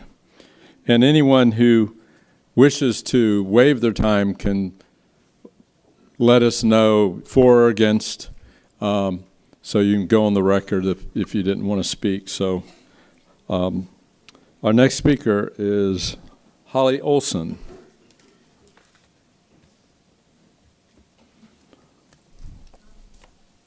Commissioners. Good evening, Commissioners. It's my first time speaking here, and I get a little anxious, so bear with me. I have to say that I'm a Merritt Island resident.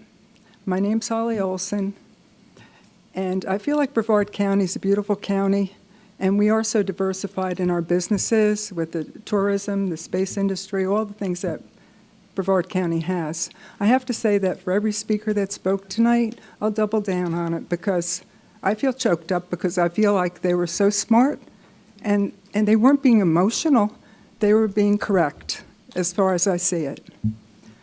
I specifically wanted to speak about a couple of different points. I am speaking, first of all, to urge you to vote no on this project. It is because of three basic things: the water issue, traffic concerns, and voters. The water issue, I would say, is my opposition is based on significant concerns regarding the water supply and management, specifically, as many speakers spoke on tonight as well. Specifically, I'm concerned about the potential destruction of local ecosystems, including the Mosquito Lagoon and Sykes Creek. I'm thinking a little bit like inside the box, but probably more outside the box, because I think that we're all right now sort of glued to comprehensive plan and everything is within that. But the reality of our world is we don't live inside that comprehensive plan. Personally, as residents, we live outside of it in the communities that we represent and the businesses that we have. So whereas that is very important to them, and I think they did a fantastic job, by the way, and I'm happy that they're such good builders, but for our specific area, it's not emotional, it's just wrong.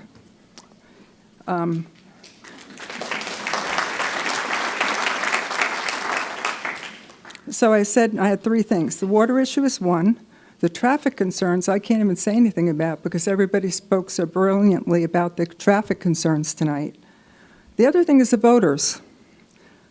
I don't know a voter, as in a local resident, who hasn't been against this project. We have a great county. We're very blessed. I want to say I respect you and I thank you for all you do. But I think we'll be well served in the future with considering renovations, conservation efforts, tear downs with improved rebuilds, which might be a great thing for builders, and other recycle strategies that would benefit our county's maintenance. I also think that that will bring down the expense for the county because they wouldn't have to pay for all the growth issues that we always get behind on, it seems. We build the things, and then we have to catch up with our infrastructure. It's not supposed to be working like that, and you're supposed to be the people that defend our safety. I feel like people that come in to change the zoning, they come in to change the zoning, but they're not the residents, and they're not the voters. They're from Indianapolis. And we vote for you. We're your constituency. So when you weigh one against the other, you have to say, who do the commissioners care about? And that's kind of what I care about. Anyway, I think that about wraps it up. I think we love our businesses here. We love our communities. We like beautiful buildings, but not when it comes at the expense of our destination's charm and quality of life.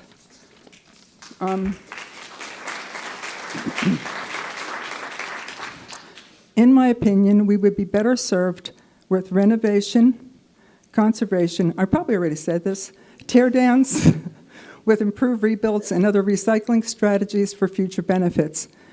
We love businesses here, et cetera, and for our sake and the sake of the tourist industry and Mother Nature and quality of life, we should vote this down. That's it. Thank you. Thank you. Thank you. Thank you. Next speaker, Diana Schomer, and after her will be Veronica Oaklear, I think. But Diane Schomer? Okay.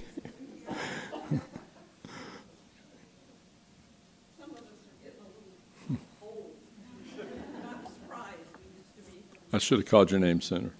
Hi, my name is Diana Schomer. I live on Andrick Street on Merritt Island and have been there for quite a while. I am also against this project, and I think that it's maybe kind of important that nobody has talked about this, but the whole thing that got all of this started, and it started all over the country.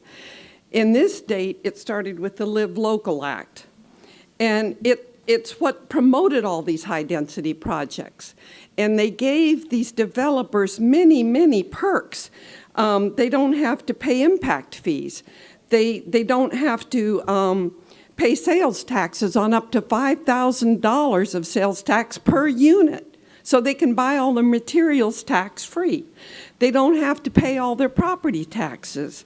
They can build these things in any zoning. This is what the state law said. And so all of these people jumped in, and these things are going up all over the country. I mean, they are just everywhere now. And I think it's part of the World Economic Forum where they said, oh, you'll live in these places and you won't have anything, you won't own anything, but you'll be happy. And I'm not happy that way. I'm not happy to live like that. I think it's overcrowding, it's overdense. I mean, years ago, Harvard did a study with rats, and they put rats in a building, not a building, but a facility, rat maze, and they fed them, but they didn't add any more food, and they let the rats multiply. And in the end, the rats were eating the other rats because it's too dense. It's just too dense. Anyway, the other thing that I'm very upset about is I've read that there's going to be a $200 million upgrade to our Sykes Creek sewage facility. $200 million. Now, the developers aren't going to pay for that. I'm guessing we're going to pay for that. And that's a lot of money. And shouldn't that upgrade happen before you've already approved 300 units on Merritt Island that we don't have room for. And we have all these sewage spills all the time. We voted this tax that we pay every month, it's a 0.5 cent sales tax, to go towards cleaning up the Indian River Lagoon. Well, this money amounts to roughly $4 million a month. Meanwhile, the lagoon isn't looking any better, probably because the sewage treatment plants aren't upgraded, and we still have the spills. And we're spending, $4 million a month, that's $48 million a year. We should be able to make an impact. How are we going to deal with all the overflows if we don't have this facility in place to handle it before these units? And they put them up fast. It doesn't take them long. And the other thing that I take issue with is they are not luxury apartments. Everybody knows on Merritt Island, your housing should be made out of concrete block. If it's not made out of concrete block, every time we have a hurricane, you're going to have to evacuate out of those. They're built out of sticks. The only thing that's concrete is the stairwell. That's it. So all of those people in all of those units are always going to have to evacuate every time there's an evacuation notice. Already the evacuation time is well over 6 hours. Another 300 units here, another 200 units there. You're adding hours to the evacuation time. Sometimes there isn't that much time. These are barrier islands. This is not like in interior land. We are subject to the weather here. Let's see. I know I must have had more to say than that. Anyway, anyway, I don't think it's right to saddle the taxpayers with all these expenses to help the developers. These are not a needy group of people. They do not need to be subsidized by me or any of us here. And I realize that, you know, you have a difficult job and all of that, but I am emotional about this one. I am emotional because I travel that road, and they're going to concrete what they call the suicide lane, which is our turn lane. There are businesses on both sides. When they do that, you're going to have to make U-turns to go places. You're going to make more congestion. Thank you for your time. Thank you. Please vote no.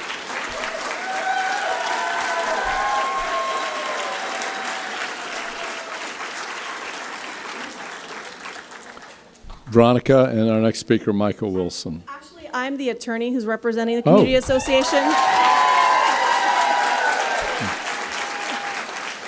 And since we are getting more time for the attorney, I'd rather go at the end if we can do that so it doesn't interrupt the flow of all the community members whose voices should be heard first. Okay. Okay? I'll go after. Did you fill out a card? Yes, I have a card already out. What was your name again? Veronica Oakler.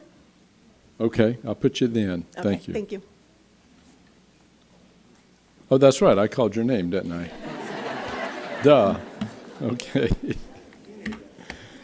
Hello, Commissioners. Michael G. Wilson. I'm the chairman of the Space Coast Patriots in Merritt Island, but more importantly, I am a Merritt Island resident. I live at 2562 Sykes Creek Drive. And the first point I want to make tonight is Ms. Rezanka prepared an addendum, and she sent it, and I assume all of you got it. And there is a key point of wording in her addendum. It says Brevard County may approve rezoning applications. And the key word there is may. That doesn't mean you have to. It means you may if you decide it's a good use of the property and good for your constituents. And I'm going to ask you to vote no on the rezoning, and I'm going to tell you some of the reasons why I think you should do so based on the addendum that Ms. Rezanka provided. In the addendum, Ms. Rezanka said that they may consider going to the Live Local Act to put in affordable housing, which would increase the number of units to 337. Now, I've taken a look at the developer's website, and as far as I can read, they are not in the affordable housing business, because when you're in the affordable housing business, it requires that you manage these properties for 30 years. You have annual audits. So I think these guys are willing to throw anything out to get you to do the rezoning, and I don't think that that should happen. Another point that I want to make is they hired a traffic study, Bowman Engineering, which is fine, but they were unwilling to go an extra step and do the site plan. If they want it so badly, they should provide a site plan. They have not, because I think it would reveal other problems that are of quite a serious nature, but you don't know until you have the site plan. The other thing that they have said is that Hampton Manor is a high-density application, and it may be, by definition, a high-density application, but I can tell you, based on going by there every day, it's a low-traffic output, because the people who live in Hampton Manor, for the most part, do not go back and forth to work. These are people who are in assisted living. So that's another point that they've thrown out that I don't think is a good point. They are also threatening, as they did tonight, they said, boy, oh boy, if you don't let us in, they're going to put a hospital in. That's going to be really, really bad. Well, I don't agree. For those of you, and most of us do live in Merritt Island, and most of us access Cape Canaveral Hospital, whether as a patient or a visitor, you can go to the hospital any time of the day and you'll see just a few cars coming and going. And realize that a hospital, the people who work at the hospital work shifts. It's not like everybody goes to work at 8 and goes home at 5. So everybody can attest that the traffic is fairly low volume, even though a hospital is 24/7. So let's disregard that point. As part of the traffic study that these guys have provided, they failed to mention that the evacuation component. And I think that's very, very important, and I think they should not have left that out. The other thing that they did not consider was that FDOT is going to improve, so they say, the access on 528, and they're going to put a hard median in the middle. That's going to create a lot of problems. They also said that everyone, or almost everyone, will access the new complex through State Road 3, yet they provided no proof of that. That's just what they say. That's what they believe. Who knows? The last thing I want to point out is they keep saying over and over again, gosh, we don't have any homes or apartments for these people to live in. I did a quick check today on Realtor.com, and they say that in Cocoa and Rockledge, there are 2,024 apartments or homes for rent. So I think that dispels that.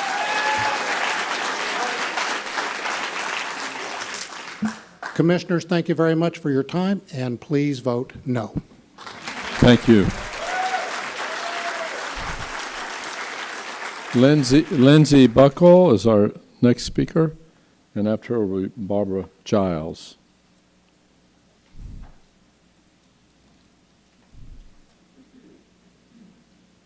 All right, good evening. I'm Lindsay Buckle, and even though I stand here in uniform today, I am a Florida and Brevard County voting resident, Florida native, born and raised, and I'm so happy that 6 years ago I got to come back and put my roots down here.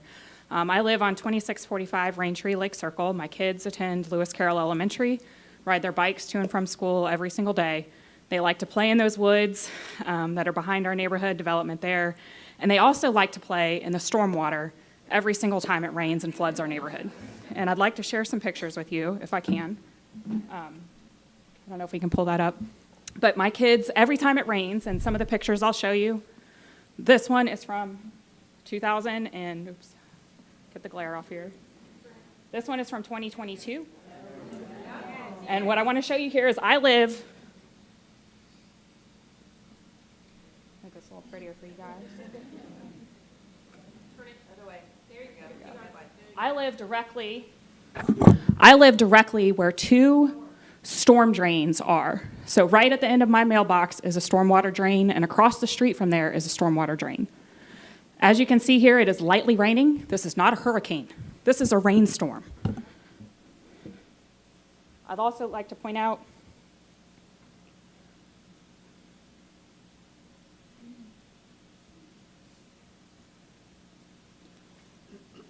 this right here, walking across my back patio, is from 2024. Flooding in my house.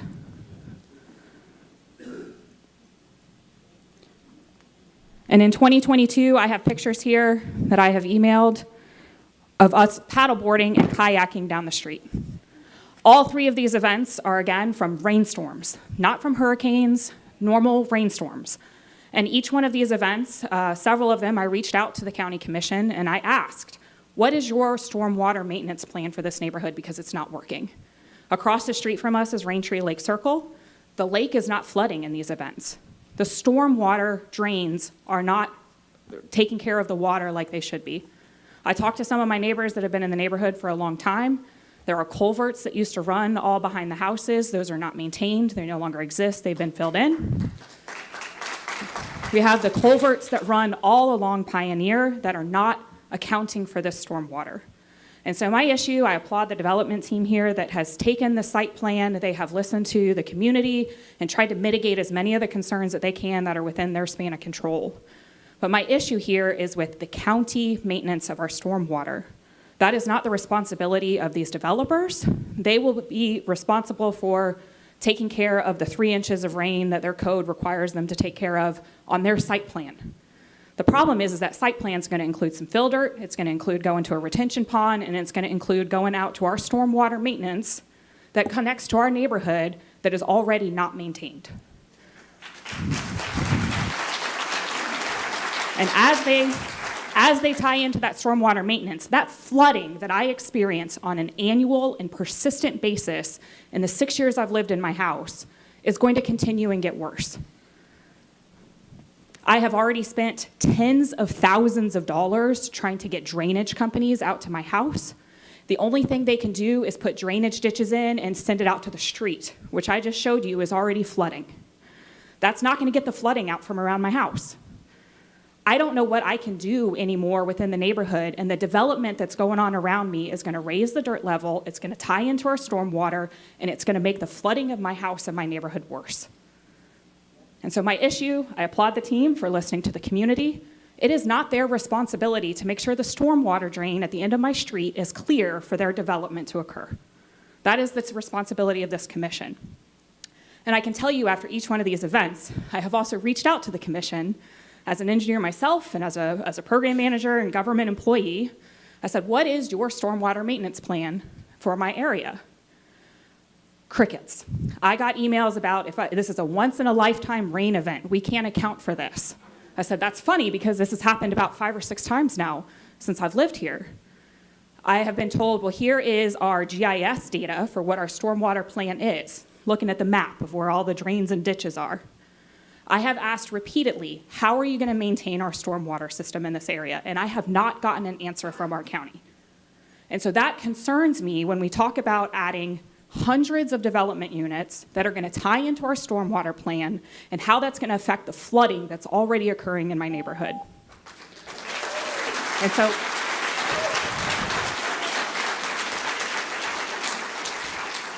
I am a no on this project, and not because they haven't done their due diligence, but because the county has not done theirs on maintaining our stormwater system. Thank you. Barbara Giles.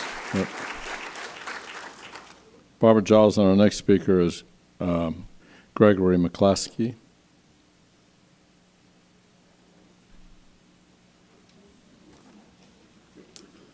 Good evening, Commissioners. My name is Barbara Giles, and I live at 203 Cove Loop Drive, Merritt Island. I want to address the most critical procedural point before you tonight, before your vote. Your authority and your obligation is to evaluate the infrastructure impacts at this hearing before you vote. Your own guidelines and the comprehensive plan are clear. You must consider the impact of a zoning change on traffic patterns, water and sewer systems, and the established character of the neighborhood before granting new development rights. These are not suggestions that you can just consider at a later date. They are mandatory factors for your decision tonight. If the infrastructure cannot support the proposed intensity, the rezoning should not be approved. You've heard from a lot of people here that we can't sustain another building like that. We don't have the infrastructure. It's not there. There's already flooding. The reason your rules require a preliminary evaluation is precisely so you don't approve a density that the community cannot physically handle. You cannot responsibly grant increased development rights today without first confirming that the roads and utilities have the capacity. If the capacity isn't there now, you can't approve it. The project is incompatible with the area. I believe you have an obligation to the public to evaluate infrastructure impacts of the proposed apartment building change right now before you vote on that change. You already started that process and already concluded that this project is going to endanger the users of Pioneer Road, families, neighbors, school children, and parents. So you're making a decision. The decision impacts thousands of people. Thousands of people. all the users of Pioneer Road and Courtney Parkway. And by the way, I think Courtney Parkway is being, at that Pioneer and Courtney, they're going to be making some changes. It was just announced. They're going to be working on it because it's so dangerous. There's so many accidents. Right there, Pioneer and Courtney. If infrastructure cannot support the project, the zoning change should not be approved. You cannot responsibly grant more development rights today without confirming there's capacity for the development. If the capacity is not there, this project is incompatible with the area. And you've heard from all these fine people who dressed in red and came here before and came here before. It's important, it affects lives, it's dangerous to allow this and to just go ahead and say, yeah, go ahead and build, when you already are on alert that there are serious, serious traffic problems now. Thank you. Thank you. Gregory McClaskey, and the next speaker will be Danielle Delude. Hi, Danielle Delude. my name is Gregory McClaskey. I live at 1899 Sykes Creek Drive. I'd like to address the traffic safety and talk a little bit about the developer study that shows Courtney is already at 88% of capacity. Their study projects that by 2027 it will be 91% from the background growth alone. This one project wants to grab 25% of the tiny bit of space left on that road. And who will be responsible for the major changes required when growth exceeds the capacity within a short period after 2027? I was trying to come here tonight, and I was in that right turn lane, no other traffic, but Courtney was backed up well beyond Pioneer Road. So I had to wait for the light to change in order to be able to make a right turn because the capacity wasn't there for me to be able to make a right turn. It was that crowded on Courtney. Worse yet, the study completely ignored Pioneer, the side road, which our kids and grandkids to go to school at Lewis Carroll Elementary. That omission alone should concern this board. I've seen some personal examples. I happened to leave one time and forgot and went during the time that school was let out. It took 3 traffic light cycles for me to get through to make a left turn. The traffic has gotten so bad that many people now are cutting through behind Starbucks and going past the assisted living to try to get out onto Courtney, to the point where Hampton Manor, which my wife's my wife's mother lives in, they have warned all the residents who may be walking over to Starbucks or the bank to be extra careful because of the cars and the additional traffic going through there. The extension of the right turn lane really isn't going to do anything. And if you look at the drawings that they gave you that shows the cars that are trying to make left turns and those making the right turns, their exit is going to compound that because people are going to be trying to get over into the turn lane to turn left and cutting across where this traffic is supposed to be flowing through on the right that they are bragging about. My kids go to Lewis Carroll. My grandkids go to Lewis Carroll. And they ride their bikes there, and so I am very concerned about the safety and the issues there because they're coming over from the Glenwood Circle area, Glenridge Circle. If 1,400 new car trips are added daily, as their study suggests, and over 500 of those use the school road, it's a massive safety risk for children walking and biking. The Comprehensive Plan's Administrative Policy 5, Criterion G, requires this board to evaluate whether proposed rezoning road would, and I quote, materially and adversely impact the safety or welfare of residents in existing residential neighborhoods. Criteria B, C, and D also requires you to consider 3 additional criteria about Pioneer Drive regarding road quality. A, whether the physical quality of the existing road system is sufficient to support the use without significant deterioration. B, whether the surrounding road system is sufficient width and construction quality to serve the use without the need of substantial public improvements. And C, whether the road system is of such width and construction quality that the proposed use would pose a potential for material danger to public safety. It does not qualify for that, and this only makes it that much worse. We need to be able to turn left, and right now it's very difficult to turn left during school hours particularly, but also at other times. Policy 5, Criterion E asks whether the proposed use would result in a material and adverse change in traffic capacity that design capacities would be significantly exceeded. Commissioners, I, along with thousands of area residents and parents of children going to school, respectfully ask you to deny the rezoning application because the traffic it would generate poses a clear and material danger to the safety of these children and families who depend on Pioneer Drive every day. The developer has not even studied that impact. In addition, we elected you as our commissioners, all of your constituents, to protect us from overcrowding and for this impact on our quality of life. Thank you for listening to us. Thank you. Danielle Delude, and our next speaker will be Pam Steele. All right, good evening, commissioners. My name is Danielle Delude. I live on Merritt Island, and I will try to get through this as quickly as possible. I want to speak about the serious water, sewer, and utility capacity impacts of the proposed 220-unit development on Pioneer Road. Brevard County Land Development Code Section 62-602D3, the adopted level of service for potable water is 250 gallons per day per residential unit. For 222 units, that equals approximately 55,500 gallons of potable water demand per day.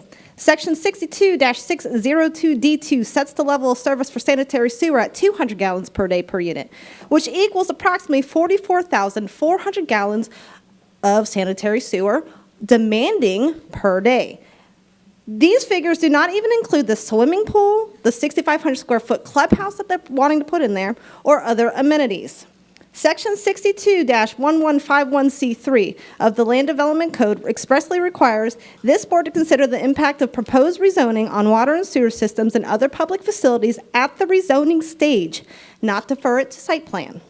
Additionally, Chapter 13 of the Comprehensive Plan, Policies 5.2 and 5.5, require preliminary concurrency evaluation during zoning review and written verification from the utility provider that adequate capacity and water supply are available. To date, no such verification has been provided to the board. Brevard County is already facing a massive infrastructure backlog. What was it, $800 million between sewer and water infrastructure? Are you serious? And they're talking about busting the cap, guys.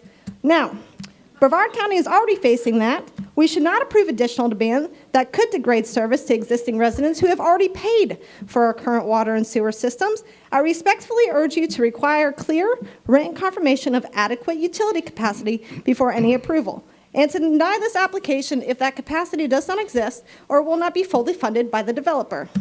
Thank you. Thank you. Pam Steele, and the speaker after Pam will be Drew Orr. Is that right? Pardon? The next speaker will be Drew Orr. Okay. I think I got it right. Good evening, Commissioners. I'm Pam Steele. I live on Merritt Island at 203 Sykes Loop Drive, which my entrance and exit is definitely on Pioneer Road. And I just got through paying $1,000 2 months ago for the mildewed, molded drywall from the last 2 years' floods in my house. So what they say, I have incurred as well. So I'm going to get my emotional stuff over first. So Ms. Rezanka is happy, and then I'll get to the facts. So first of all, I've worked at NASA for 35 years. I'm now retired. 55 years I've lived on Merritt Island, so I think I know the place pretty well. My dad was there 20 years before me. I know a lot about the workforce, the number of people that were there. I used to collect the numbers for NASA for the KSC annual report. In the shuttle program, we had over 14,000 people at that Space Center working. We have half of that right now. Have the demographics changed as far as the types of people working out there, the demographics, the age, et cetera, the transients coming and going, construction and all? Yes, and the demographics have changed, but I don't believe we have a housing need overall. We have what I think is opportunistic greed. We have, and it's not just y'all. I'm not really against, it's not you personally or anything. But My son lives in Sarasota. It's everywhere. Every time I go visit him, there's another one of these matchbox apartment buildings going up. It's miserable getting around over there. Today, when I left Pioneer Road to come here, it took me 9 minutes. Once I made the right turn after fighting to get in the left lane, 9 minutes, 3 turns of the light just to get on 528. When I arrived in Vieira, I'm like, wow, they planned this out. The roads are wide, they can expand, you can get around. It's a planned community. It's a beautiful thing. I'm happy Vieira is here and growing, but that is not Merritt Island, okay? That's not what it has been, what it should be. And when you cut yourself, you don't put salt in the wound. Well, that's what we're doing. We've already approved as a county and the Port Commission and the state and all that growth at the port. We on Merritt Island are very, very impacted by all of the port growth on 528. We can't move around quite a lot of times. These homes, these new apartments, in my opinion, are not going to be, if they are for the employees at the Space Center, they're going to be transient renters. The construction will eventually die off because NASA is only going to lease out so much land. And then you're going to have, it's going to be northern seasonal people, not long-term residents vested. They're only here part of the year. Or it's going to be, you're going to be gouging Elon and Jeff Bezos for their employees to stay there. But it's a whole different island. It's not the kind of people we have now in residence, long-term vested, generational, a nice community. There's plenty of growth in Brevard County outside of that for all of the rest of this. Okay, aside from that, I'd say I'd like to address Factor 2 of Section 62-1151C, change in conditions. In Factor 2, it requires you to evaluate the change in conditions of the land use of the property being considered in the surrounding property since the establishment of the current applicable zoning classification. This is one of 5 mandatory decision criteria that you must consider.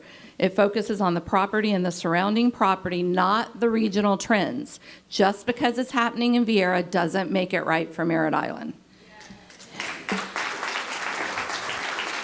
The developer must demonstrate that the conditions they actually have that will actually change in a way that warrants this rezoning. The burden is on them to prove it. Administrative Policy 3C reinforces the change in conditions inquiry. It requires you to evaluate whether the proposed use is consistent with the emerging or existing pattern of surrounding development through an analysis of historical land use patterns, actual development over the immediately preceding 3 years, and development approved in the past 3 years but not yet constructed. This 3-part test that the comprehensive plan requires you to apply, let me walk you through it. The developer's going to argue that the conditions have changed since the AU zoning was assigned, that regional employment has grown. I just explained it hasn't. Is my 5? Finish your thought. 5 minutes, but go ahead and finish your thought. Oh, wow. Okay. That Goes original environment has grown and the space industry has expanded. There is demand for rental housing on Merritt Island, but the relevant inquiry under Factor 2 is not whether countywide or regional market change has shifted. It's what has changed in our immediate area. Nothing has changed in our immediate area. It's still a residential area. There's still a school there. AU1 and RU1 character of this corridor has not changed. Pioneer Drive is still a local resident road. The wetlands still exist. We're still flooding. The single-family neighborhoods east of the site will still define how this community should continue. The developer's own aerial map confirms this. Let me apply the 3-part test. Historical land use patterns. The historical land use pattern is overwhelmingly single-family residential. It has been for decades, 55 years. I can attest to it. Actual development in the preceding 3 years, this includes Hampton Manor, but as someone's already pointed out, that population is of an elder sector. They live in assisted living. They don't mostly drive. So they're not going to impact us on Pioneer Road. Approved and unbuilt, there's a 22-unit mobile home community that's been approved, but it's not been built yet. Pretty insignificant. Nothing that compares to this. The developer's own traffic study shows Courtney is already at 88%. I think that was already a point made by Greg, so I won't belittle that. Merritt Island requires travel to Lewis Carroll Elementary. You already have heard all about that. The change in the conditions has increased congestion. That's all that's changed. And this project does nothing to help that. It only adds to it. The exceptions do not create a trend. Just because some have been built, that doesn't mean you should build more. The others have been substantially smaller, built under different conditions, and none of them involve the kind of market rate luxury rental intensity being proposed here. These are going to be tourists. They're going to be, people renting them out, or construction workers at the Space Center. They're not going to be long-term residents of Merritt Island. Thank you. Thank you. Drew Orr, and next speaker is Rebecca. Commissioner, I got to apologize. Alzar. It's Dean Orr. My Oh, handwriting. Dean, that's okay. My handwriting's not that good. Well, I'm not the greatest reader either, so. Okay. All righty. Yeah, my name's Dean Orr. I live at 172 Cove Loop Drive in Sykes Cove. I've been there for 25 years, raised my kids there, and it's a wonderful community. I love it there. Tonight I'm going to talk about density of developments. The maximum density is a ceiling, not an entitlement. The developer and staff may suggest that because the future land use designations of neighborhood commercial and residential 15 technically allow up to 15 units per acre, that the board is required to approve the project at or near that density. That's not correct. Policy 1.1 of the future land use element expressly states that approved densities may be lower than the maximum allowed by a residential land use designation. Therefore, the Board of County Commissioners has discretion to approve densities below the Florida land use maximum. Maximum density is a ceiling, not a floor, and it is certainly not an entitlement for developers. Policy 1.1 identifies six specific reasons the board can approve at a lower density or not at all. Environmental constraints, land use compatibility under Administrative Policy 3, unavailability or inadequacy of public facilities and services, including educational facilities, a lot of which has been mentioned already. And the character of the general area should be considered, hurricane evacuation, and other policies such as the Myra plan. So a lot of different factors must be considered other than just the maximum on the Florida land use agreement. Neighborhood, commercial, and residential usage areas must be compatible.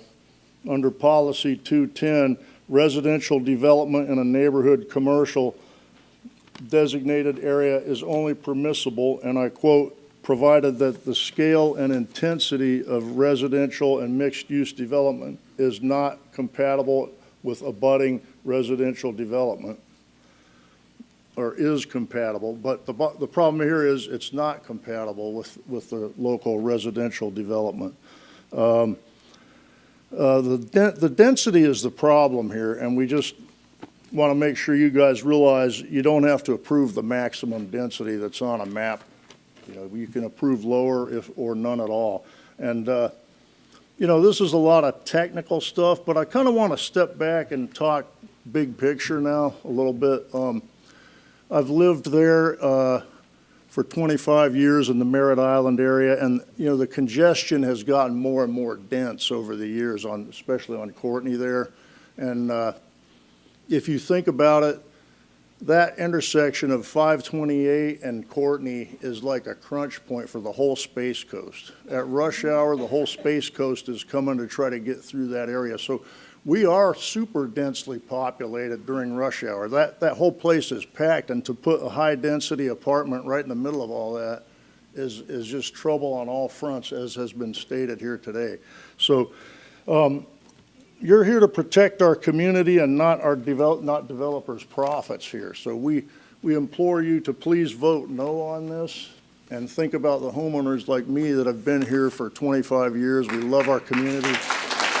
We don't want it ruined with a big development. Thank you. Thank you. Rebecca Hauser, and next speaker, Heinke Johnert? Johnert? Oh. Good evening, Commissioners. My name is Rebecca Hauser, and I live in Sykes Cove Association. I'm also on the Board of Directors. I've been on the board for 5 years. And I have 3 kids currently at Lewis Carroll School. I wanted to show some pictures of what Pioneer looks like during pickup hours. I know nobody has brought that up yet, so let's see if I can show these. That would be great. All right, now I gotta flip it. Sorry. Okay, so this is what Pioneer looks like. The whole side on Pioneer is completely full. They're supposed to be pulling over on the right-hand side, but no cars pull over. So as you can see, you have cars passing the entire right side to go past the school pickup line. And you can see there's a car going forward. So there's lots of kids that are coming out of the school, and I'm going to show a picture of how close these kids are. So in the same picture right here is where the kids get to go. And back here are where the kids are. So they're crossing across the street while cars are driving around the cars parked on Pioneer and going back and forth. Lewis Carroll also has a crossing guard at that intersection. They do not have a crossing guard at North Courtney and Pioneer Road because it was determined to be too dangerous for a crossing guard to be there. So I just wanted to bring that up, that Pioneer and Courtney, it's a scary intersection as it is. I love that they would be able to make the right-hand lane longer, but the left side is the problem. You're going straight and left at the same time. I always kind of wait before I'm going left, hold my breath to make sure the cars aren't going to keep going before I actually turn. So I just wanted to note that. And then I also, am I allowed to ask a question? Sure. Okay, so I wanted to ask the question about the Live Local Act. From how I understand it, that it does not apply to AU land. Is that correct? Because currently this lot, okay, sorry. Let's let. Okay. Okay. Mr. Chairman, that is generally correct, that agricultural use in Brevard County is a residential use. The local applies to commercial and industrial land uses. Okay, so currently that lot is AU, as well as those commercial buildings are AU. And the only reason why the commercial buildings were allowed was because they got the CUP.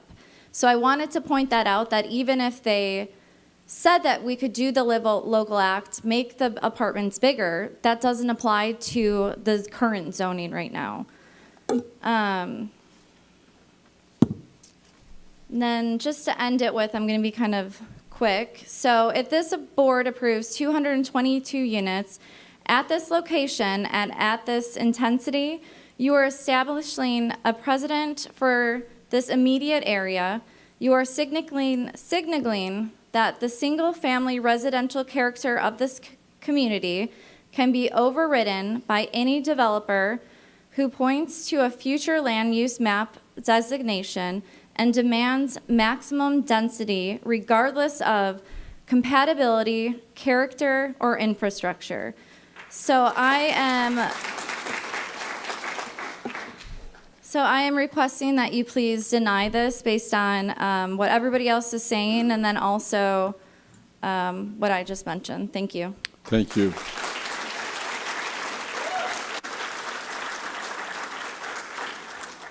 Heinke Jaynert. It's Heike. Heike. Jenert. Heike what? Jenert. Yes. It's German. That's but great. It's a great that's name. beside the fact. Great name. Good evening, Commissioners. My name is Heike Jenert, and I live at 6729 Mangrove Drive, Merritt Island. I want to address the wetlands and the environmental constraints on this property. Number one, wetlands confirmed on the property. The MIRA staff report and the final wetlands delineation both acknowledge that this property contains wetlands over 2 acres that must be preserved. The staff report itself states that a portion of the property containing wetlands is required to be preserved. Number 2, conservation element objective 5, no net loss. Objective 5 of the conservation element establishes the overarching standard.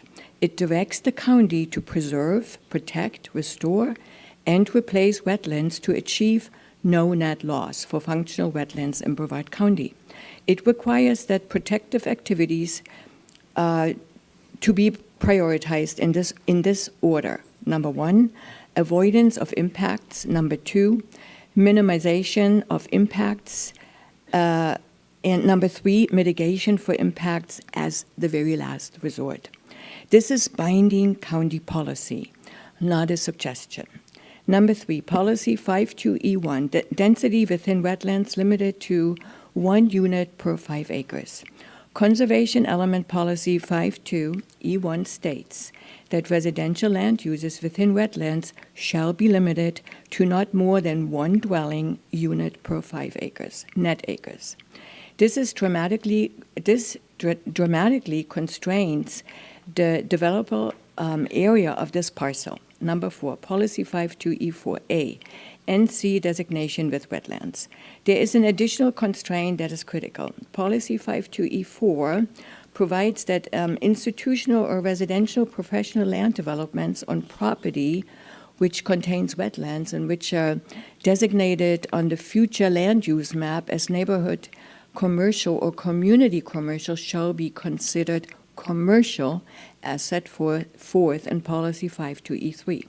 And what does policy 52E3 says? It prohibits commercial and industrial land development activities in wetlands based on the FL2 designation, not the proposed or actual intended use.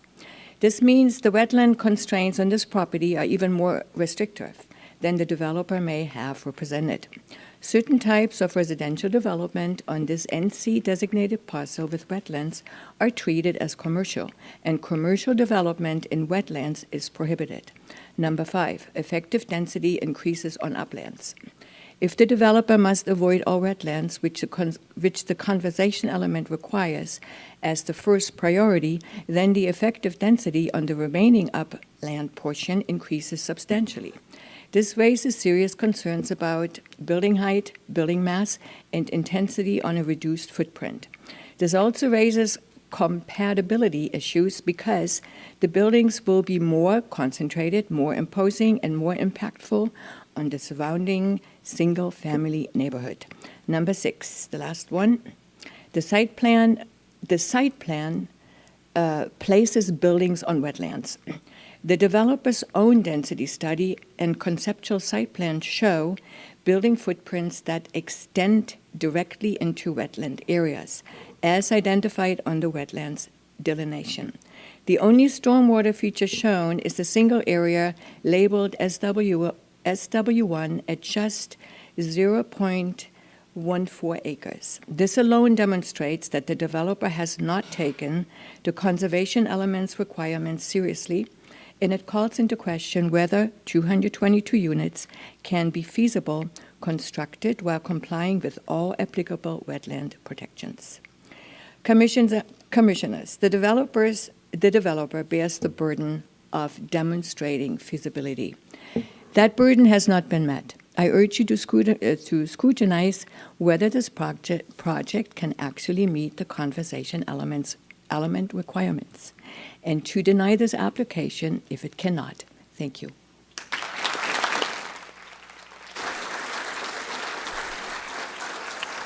Thank you. J.C. True? Did I get that right? No. Chelsea, I didn't see the L. Okay. I'll work on my handwriting. That's all right. We'll get there. Okay, good evening, commissioners. My name is Chelsea True, and I live in the neighboring single-family residential neighborhood to the north of this property. I have spoken several times in opposition to this application, and there's still far more that could be said, but tonight I want to focus on key issues that remain unresolved. Section 62-1151 of the Land Development Code requires you to consider 5 mandatory factors before granting a rezoning, and the comprehensive plan's administrative policies impose additional binding criteria covering compatibility, neighborhood character, transportation impacts, environmental constraints, and consistency with the element of the plan. The burden of proof rests on the applicant, not on this community. The applicant has stated time and time again that the infrastructure is a site plan issue. However, Section 62-1151 and Section 62-602 and Administrative Policies 3 through 6 contradict this statement. You are required to evaluate these impacts at the rezoning phase. Administrative Policy 5 requires you to evaluate whether this materially and adversely impacts the safety of residents in our neighborhood, and the staff analysis stated it does. Additionally, the surrounding area remains the same as when the AU zoning was assigned. It is a single-family residential. The 3-part development pattern analysis under Administrative Policy 3 does not support this intensity. The one condition that has changed is the increasing congestion on Courtney, and that argues against this project, not in favor for it. A housing shortage doesn't automatically make a project a good one. We can acknowledge that there is a housing issue and still expect thoughtful planning. We need housing. It should not be a blanket justification to build anywhere at any scale without considering the long-term impacts on local roads, schools, or the environment. I also want to address the worst case hypothetical scenario, the hospital. The market for healthcare landscape has significantly changed dramatically since 1983. A new hospital is slated to open within approximately 4 miles of the site in 2027, and there is no market demand and, quite frankly, probably not enough staff to employ 2 hospitals on Merritt Island. My last point I have to make is about Administrative Policy 3, which is compatibility, because this site and the existing or proposed land use in this area, this requires evaluation of impacts to the enjoyment, safety, and quality of life in existing neighborhoods and to property values, and with this criteria, this project plainly fails. The character of these neighborhoods that abut this property are single-family residential with nothing remotely comparable to a 222-unit, 3-story apartment complex with 389 parking spaces within 2 miles. Taken together, every mandatory review factor under the Land Development Code and every relevant administrative policy of the comprehensive plan weighs against this rezoning at this intensity. The developer has not proved that 222 apartment units are compatible with this community, that infrastructure can support the demand, or that public health, safety, and welfare will be protected. Commissioners, I humbly ask you to look into the crowd tonight and see the faces of everyone this affects. These faces are just some of the many people behind the overwhelming dissent you have heard for the last 6 months about this project. These neighbors of mine have provided real lived testimony and impact. The impacts are substantial enough to require ongoing revisions and mitigation discussions. These are not concerns fabricated by the residents. There is nothing spurious, as described by Ms. Rezanka, in regards to their statements. We are not misinterpreting Section 62-602, and we are not asking you to ignore the code. We are asking you to enforce it, including the parts the applicant would prefer to minimize. After 6 months, multiple continuances, evolving access plans, shifting density discussions, and ongoing mitigation revisions, the core issue with this project remain unresolved. And as you can see, we have a lot of people here in opposition, but I also want to mention the voices that aren't. There is a petition that has been going around that has over 3,000 signatures against this proposal. So on behalf of the entire community who will live with the consequences of this decision long after tonight, I respectfully ask you to deny this application. Thank you.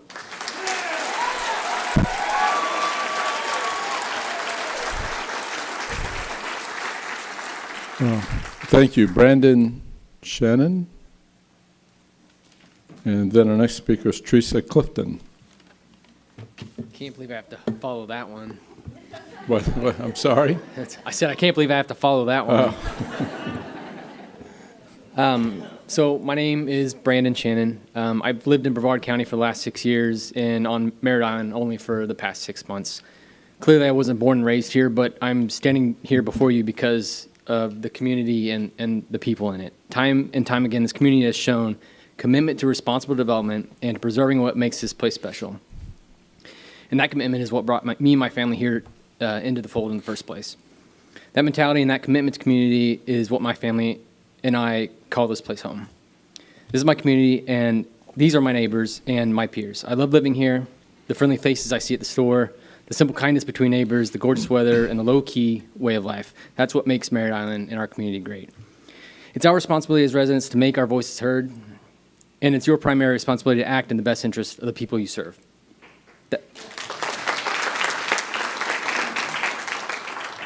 That means listening to us and rejecting this proposal to rezone the parcel.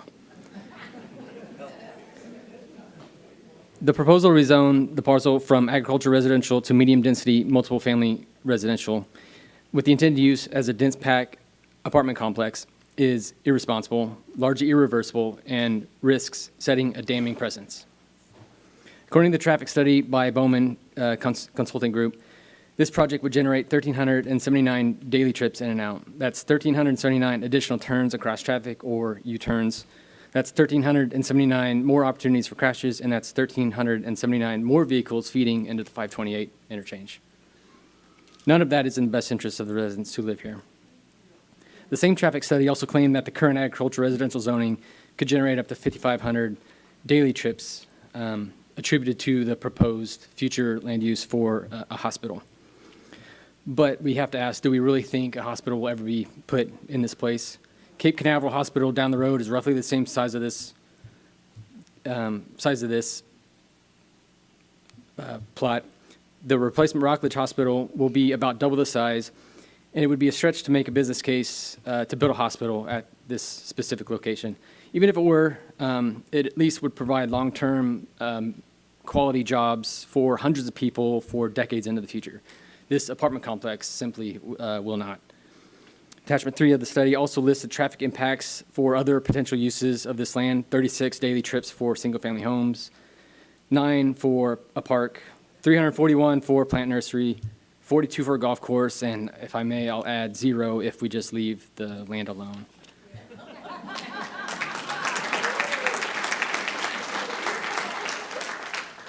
I also want to acknowledge the need for affordable housing is very real in our community.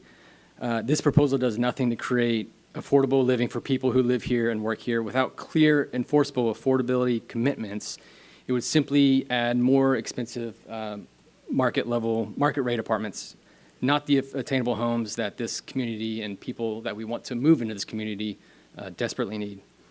I want to be clear, I'm not against growth. My family's here because of thoughtful growth made. It's what made this a great place to live, and it's what brought us here.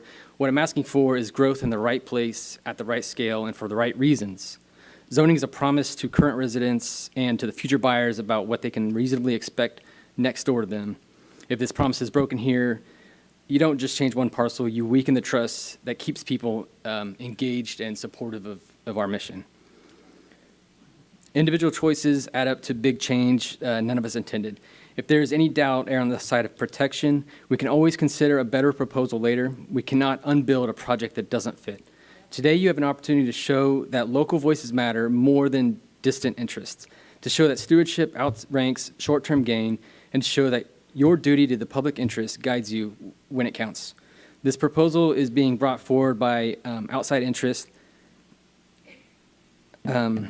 Approving the rezoning of this parcel from agriculture to medium-density multiple-family residence would not reflect your core responsibility to the people of this community. It would mean ignoring the voices of the people who elected you in favor of those who don't live here. Please listen to your constituents and reject rezoning. I do want to quickly acknowledge, I see you guys are tired and hungry and thirsty, and I appreciate you guys listening to us. And I do want to acknowledge the effort you guys put forward. It was clearly a lot of work and very expensive, but I do want to reiterate that this is our community and not yours. This is Viera, and this is not Viera, this is Merritt Island. Thank you.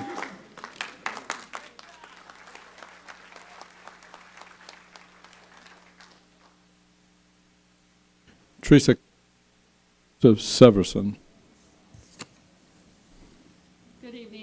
Clifton. I own a house at 2350 Raintree Lake Circle. I bought it in October of 1998, so my heart goes out to the young lady. She probably lives on the back side of the neighborhood because when it rains, the water flows down towards the river, and that's why that happens. Anyway, I'm not going to add comments for everything that's already been said because I don't want to waste y'all's time. I'm tired. I got other stuff to do too. What kept me here is I had an interesting conversation with people from FDOT. My conversation had more to do with this project that they're going to do with North Courtney Parkway safety improvements that will literally, to me, cause more traffic jams than save more lives, but that's not here or there for today.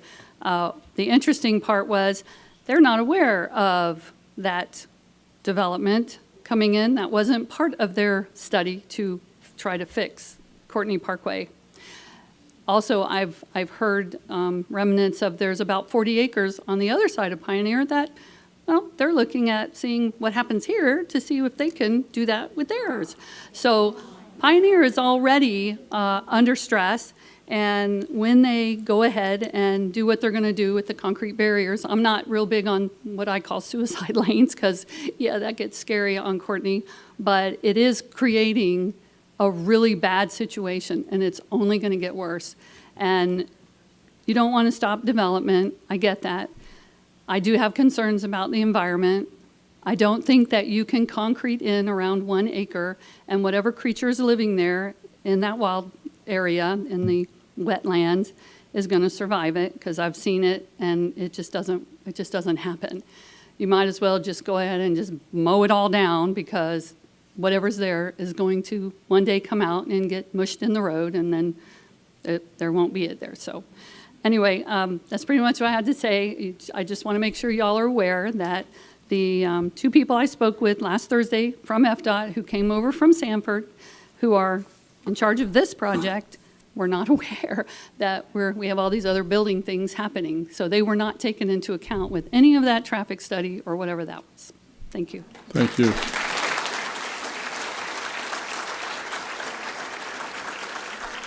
Joseph Severson and Kimberly Jarvis will be next. All right, good evening. My name is Joseph Severson. I am also an engineer here on the island, so I applaud you guys coming up and giving your credentials. That's great. However, my background is in the U.S. Army as a veteran and currently as a safety engineer with a background in environmental studies and environmental sciences. My career, both in uniform and outside of uniform, working as an engineer now, has been built on identifying hazards, evaluating risk pathways, and protecting people from preventable harm, which by looking at this zoning question here, that's what we're doing. We're trying to protect people from preventable harm by coming here and speaking against this effort. From that perspective, the proposed development at North Courtney Parkway and Pioneer Road presents multiple high-severity risks that cannot be responsibly mitigated, and so far from the planning that I've seen have not been responsibly mitigated. Several of these risks directly conflict with the current Florida law. I want to begin with the most immediate and unacceptable risk, which is the school zone safety. I know a lot of folks that have been here, including a couple veterans, have already spoken on that tonight, and so I won't hash over a lot of their things that they've already covered, but Pioneer Road is the primary access for Lewis Carroll Elementary. During drop-off and pick-up, the corridor already experiences congestion, unpredictable traffic behavior, limited visibility, including introducing a high-density residential complex to that flow will increase the number of conflict points between vehicles and children, which in my understanding is the worst-case scenario we're looking at here, overarching all of the other discussions that we've had this evening so far. And I'll get to that at the end of my discussion here. Under Florida statute 163.3176, section 6A, local governments must ensure that land use decisions protect public safety and maintain safe transportation conditions. Looking at all of the things that have been discussed here this evening, that's not what's happening, and especially if this gets approved. This project knowingly elevates probability of vehicle and pedestrian incidents in an area where the consequences are severe and irreversible. We're talking about the lives of children, and once again, I'll get to that again at the end here. But second, not as serious as the first issue that I was bringing up, is the flooding and stormwater risks are substantial and well documented, not to mention that there have been lived experiences here this evening that have documented that and showed that to both the board and the other members of the development team here. Elevating a new development and adding large areas of impervious surface will alter the drainage patterns and push water onto adjacent properties unless engineered with extraordinary precision. And looking at the plan that was proposed, that doesn't seem to be happening. There was not a lot of planning and a lot of proposition that went into the stormwater area there. And so that's going to create a significant issue. And any engineer worth their salt knows that the more concrete you add to an area that's currently not developed is going to create water issues. And so looking at that alone from a layman's perspective knows that it's going to create an issue. I also want to make the point that under Florida law, the burden of proof is on the developer, not the public, to demonstrate reasonable assurance that this project will not increase flooding, degrade water quality, or create off-site impacts. Once again, looking at the plan that was proposed, that's not being addressed, and it's not creating reasonable assurance in my eyes and of those that are already here for the meeting as well. The community does not have to prove that this project will harm us. The applicant, meaning the developers, must prove no harm, and in that case, it's not happening. So it would be negligence in order to approve this rezoning. And I apologize, I'm a little bit nervous here. I wasn't emotional when I started out this process, but when the individual came up and spoke to the emotionalist and almost insulted all the folks in this room, it kind of set me off a little bit, so I apologize for that.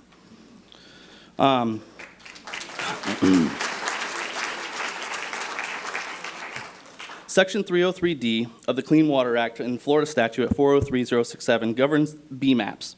And I apologize, now I'm drawing a complete blank on the acronym for BMAP, Basin Management Action Plan. All right, so that's an environmental science term. Basically, we already have a BMAP for this area. We already have a BMAP covering the damage to the Indian River Lagoon that's already occurring, most of which is occurring due to a lot of the facilities and stormwater drainage that's already present. We're looking at adding more concrete, which is going to exacerbate that situation even further. Not to mention the amount of pollutants that are going to come off of these parking lots, not to mention the amount of pollutants that are going to come out of the folks that are living in these high-density housing areas. It's going to add more pollution to an already struggling BMAP, and it's going to cost us, the taxpayers, more money to try and fix those issues. So we're basically shooting ourselves in the foot by approving something like this. It's going to cost us more money in the future. Lastly, I want to say that as a safety engineer, I evaluate risk for a living. Looking at this rezoning effort, we're looking at a risk where the severity is very high. That worst case scenario of a vehicle impacting a child is the highest case and the worst severity we're looking at. It's already got a high likelihood that that will occur based on the traffic patterns and admittedly the traffic patterns that most folks here have admitted, and then the failure of the analysis that was conducted by the other engineering group here. And the mitigations are either non-existent or insufficient to prevent that from happening. All in all, I want to say that in the event that that worst case scenario does happen and that there is a death of child in that area because of that school's proximity to this proposed high density living area, that blood is going to be on the hands of the individuals who approve this, not on the hands of the developers, because they don't care. They don't live here. So I think it's obvious. My vote is no, and I hope that you guys see that as well. Thank you for your time.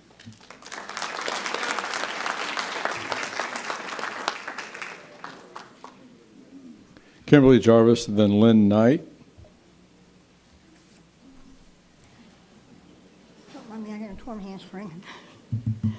My name is Kimberly Jarvis. I am a Merritt Island resident. I'm also a member of the Space Coast chapter of the National Audubon Society, and I'm a volunteer with the Audubon's Eagle Watch program. There is an active bald eagle nest just southeast of that property. Hello. I have it right. Hey, I have it right for you. That's Courtney. That's Courtney right there. There's the nest. This is the property right over here, right here. The 660-foot buffer for the nest crosses the southeast corner. The 660-foot buffer for the nest crosses the southeast corner of that property. To put it in perspective that most everybody here can understand, 660 feet is 2 football fields and two first downs. I'm sure everybody can relate to that. That gives you perspective. Bald eagles have exceptional eyesight. They can see rabbit-sized prey in the grass 3 miles away. Their hearing is equivalent to that of an adult human being. This development will have a very negative impact. We've already had, I'll show you some pictures of my nest. I got some pictures here. Oops. That way. Come on, Kim. That way. I'll figure it out. I'll figure it out one of these days.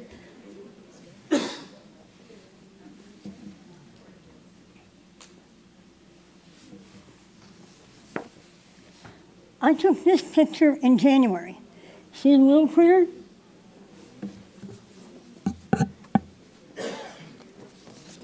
I took this picture in early March. He fledged 2 days after I took that picture. I couldn't wait for me to get back there. There are also owls on that property. There are barred owls, B-A-R-R-E-D. Of course not. I'll figure it out one of these days. That is a fledgling barred owl. Somebody who lives in Villa de Palmas sent me that picture. I went out there one rainy Tuesday night before the Planning and Zoning Board meeting in March, and I recorded owls calling. I can play the call for you.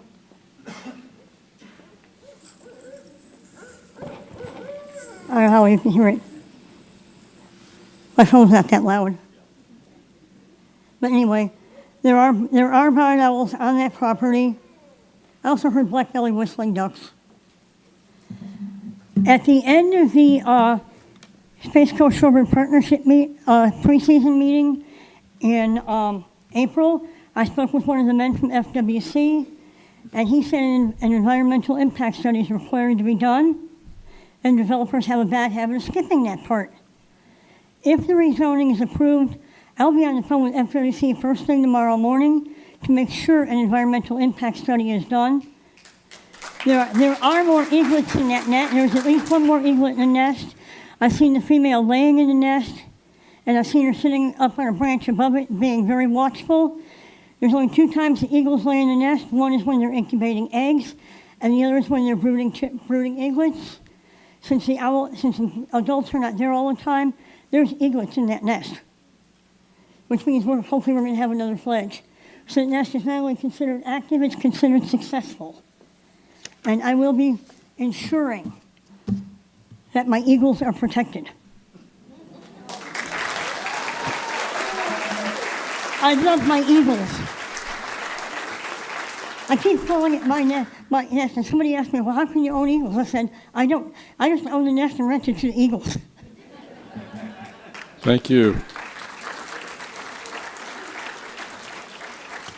Lynn Knight, and the next speaker will be Tracy King.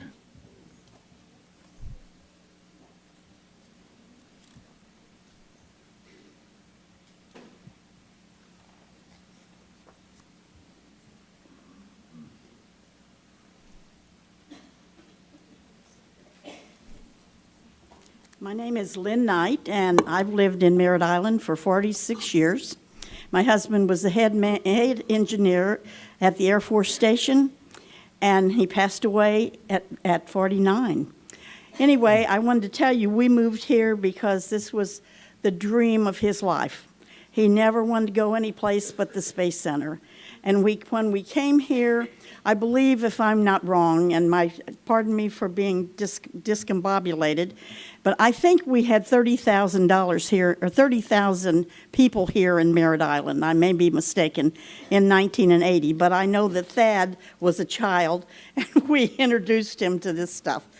Anyway, my reason for speaking today is because, there's so much about the Planning and Zoning Board that I appreciate everything that you are doing, and I appreciate all that the young people are doing at the Planning and Zoning Board.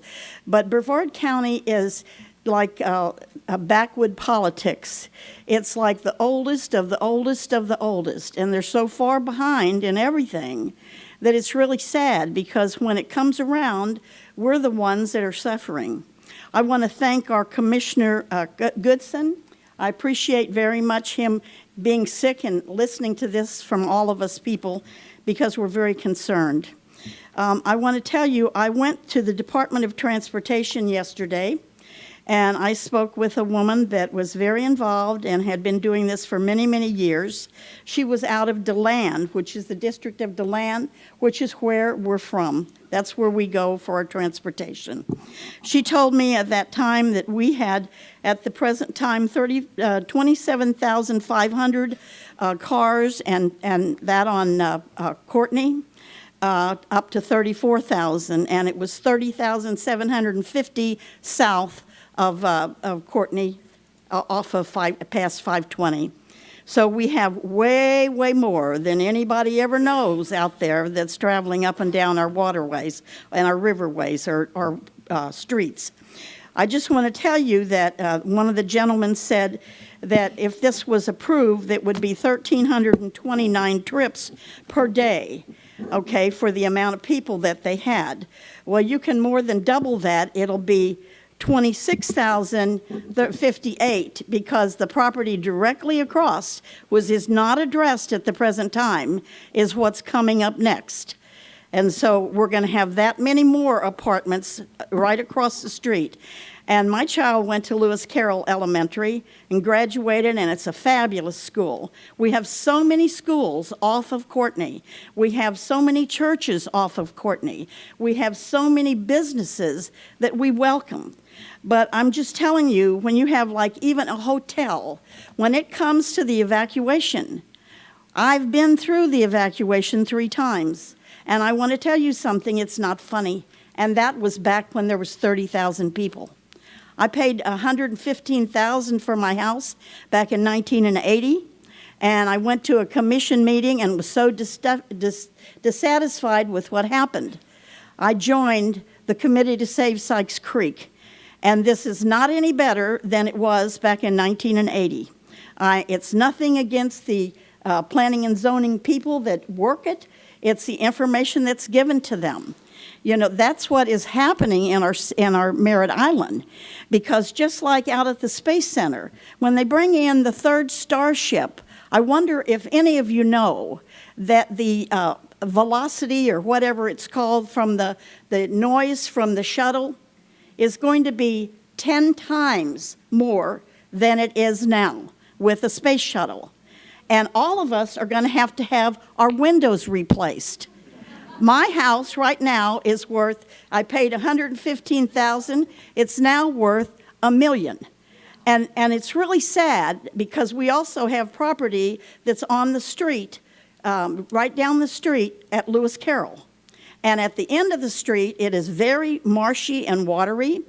And we have, on our street, Topaz, we have, they were talking about traffic. The traffic on our street is horrendous. The cars are doubled up to wait for their children to get out of there. That street was originally manufactured because of Lewis Carroll Elementary. I have the numbers and stuff for all these different places that I've gotten together, but there's so many things that I could say that I'm not going to bore you, because I know you have to go to bed too, you know.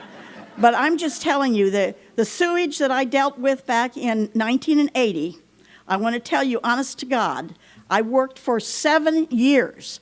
I raised the money. I was the person that went out there, and the Today newspaper called an irate idiot. Well, I told him, I said, let me bring my information to you, and you'll see how many irate idiots are out there. We sued the county. We got rid of all of the commissioners, which, you know, they had done their share. But we raised the money to get $1.5 million sewage treatment plant. And we've got people now that are going to be dumping into the river that have just been approved. And they're huge corporations. And so, I mean, it's tragic. It's really tragic. And we just do not need any more. It's too overfilled right now.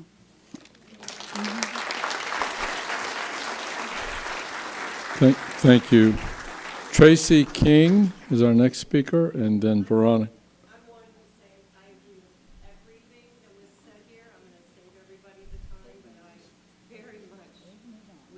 Like so. Tracy is waiving her speaking time, but she's against the project. Let that be reflected. Thank you. Thank you. Veronica Oakler.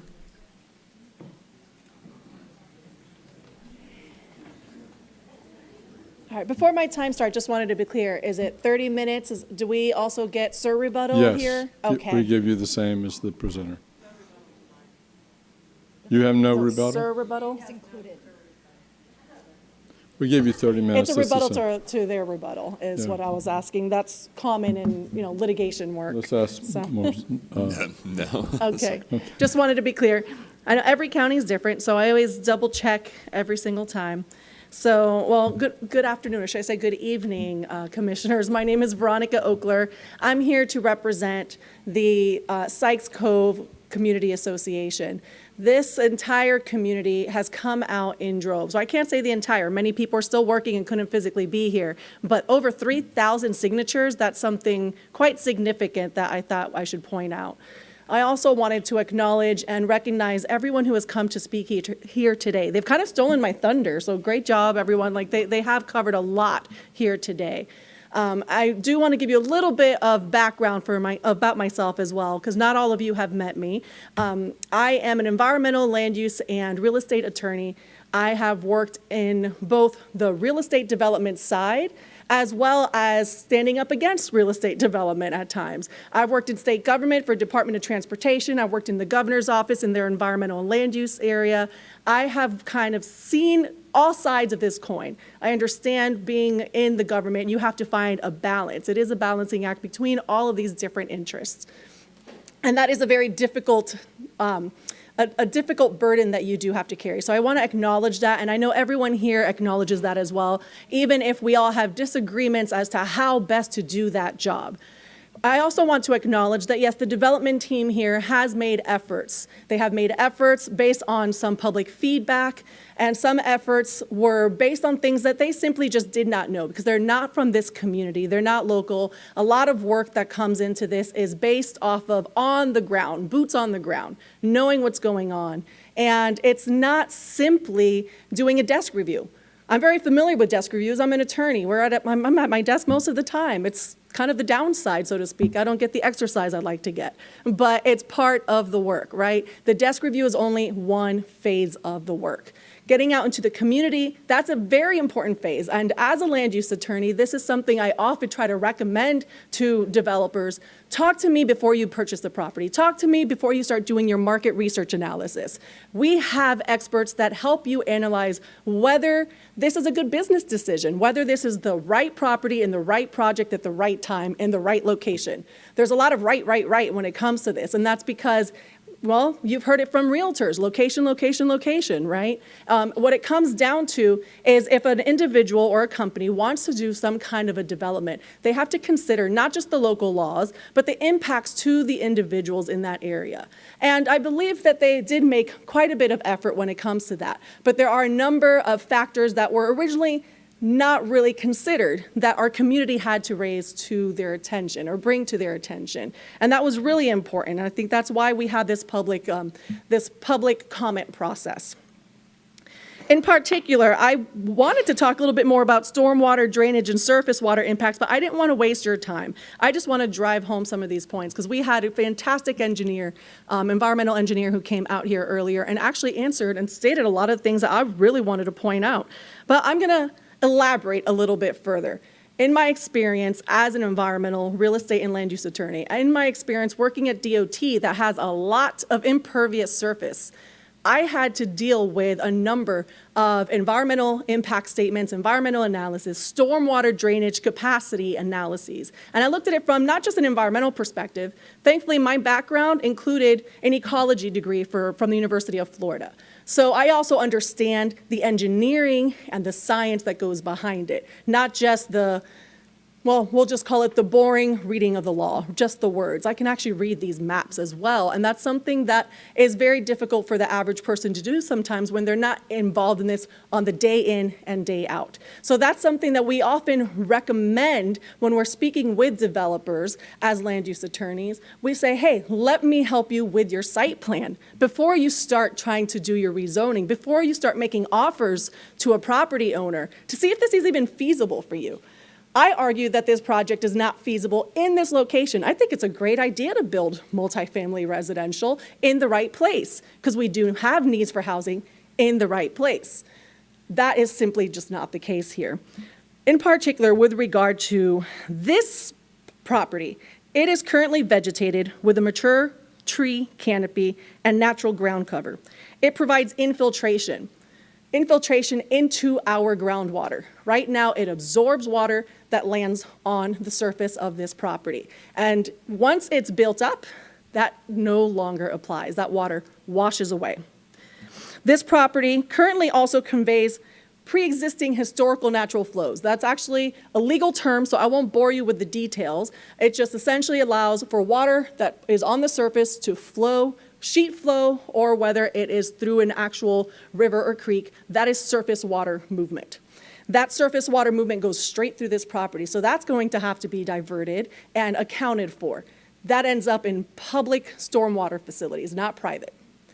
In addition to that, this property sits within the FEMA Flood Zone X. As we've all seen, many of the community members have provided actual evidence, not just words, not just emotional experiences. They've provided evidence, even though they don't have the burden to prove anything. The burden is on the developer here. They've shown that this area already floods through standard rainstorm events, not through heavy hurricane rain events. And that's something very important to consider here. As already explained, this property is going to be elevated. We're in Florida. A difference of half an inch determines whether a property gets flooded. I've had to deal with a number of properties representing property owners all throughout Central Florida especially, but all throughout the state regarding their neighbor suddenly developing their property and they're getting flooded. The property owner who didn't do any of the changes. Now that person is stuck holding the bag. So we want to prevent that, and that's actually something I tend to offer a lot of times as a land use attorney. I try to help with those site plans before a property or before a client even purchases the property or considers purchasing the property, because this may not be the right property for that. So that's another aspect to consider. So this area, already prone to shallow flooding and sheet flow and ponding, now wants to build 222 units. That's 8 buildings. It also includes parking areas and infrastructure. We also have drive aisles, so it's not just parking. They have to drive through the property. That's all paved as well. So this increases the amount of impervious and impermeable surface area. A pool is also not pervious. A clubhouse that's being proposed is also not pervious. All the related amenities also not pervious. So this is what we start running into a lot of problems. The conversion increases runoff volume and peak discharge rates. It disrupts existing historical flow paths. It reduces the site current capacity to store floodwaters. And then on top of that, there's 2 acres, over 2 acres of wetlands per the wetland delineation. That is what it states. The wetland delineation, no, was not required to be done yet, or so they said. It actually is, per the comprehensive plan, when you're considering the 5 factors. I'm happy to recap here toward the end of my discussion with you. If you have any follow-up questions, I'm happy to go into that as well. But what's particularly concerning here is usually during the rezoning phase, as I have seen in my experience, rezoning, usually when a site plan is produced, it is required to understand what the proposed use is going to be, especially when it's a significant upzoning. We're going from AU to RU 230. That's a huge jump. That's not a minor jump to match what's already existing abutting the property. That's a significant jump trying to keep up with what's going on in a different portion of the island, a different portion within the county. It's simply not within this specific area. So this is going to require a higher level of scrutiny. That includes looking at all of the factors within the comprehensive plan that this board has the authority to review, including requiring a review of wetland delineation and potential impacts to wetlands, to stormwater, to surface flows and flooding. Now, the developers team, they did mention, okay, 100-foot buffer. That's a great 100-foot buffer. That was not originally part of the plan. They did it because this community stood up and spoke up for themselves and said, we don't want this being built right atop our houses. And so a 100-foot buffer was offered. However, that 100-foot buffer, I assume that's where the stormwater is going to go. We don't know. The site plan doesn't say. It doesn't show anything about where that stormwater will go, how it's going to be managed. So I'm going to get a little bit legal on you, a little lawyerly. I'm going to reference here Land Development Code, the stormwater management criteria. Chapter 62, and it's a bit long, we have to drill down a bit. So it's Chapter 62, Article 10, Division 6, Exhibit A, Section 1.1. This section specifically mandates two things that are applicable here on this project. One is that no site alteration shall adversely affect the existing surface water flow pattern, and two, that post-development runoff shall not be greater than pre-development runoff. These are all things that must be considered as part of the application. Now, I'll touch on what the difference is between rezoning stage versus site planning stage and permitting stage. They are two different things, but one does not necessarily prohibit the other from being considered.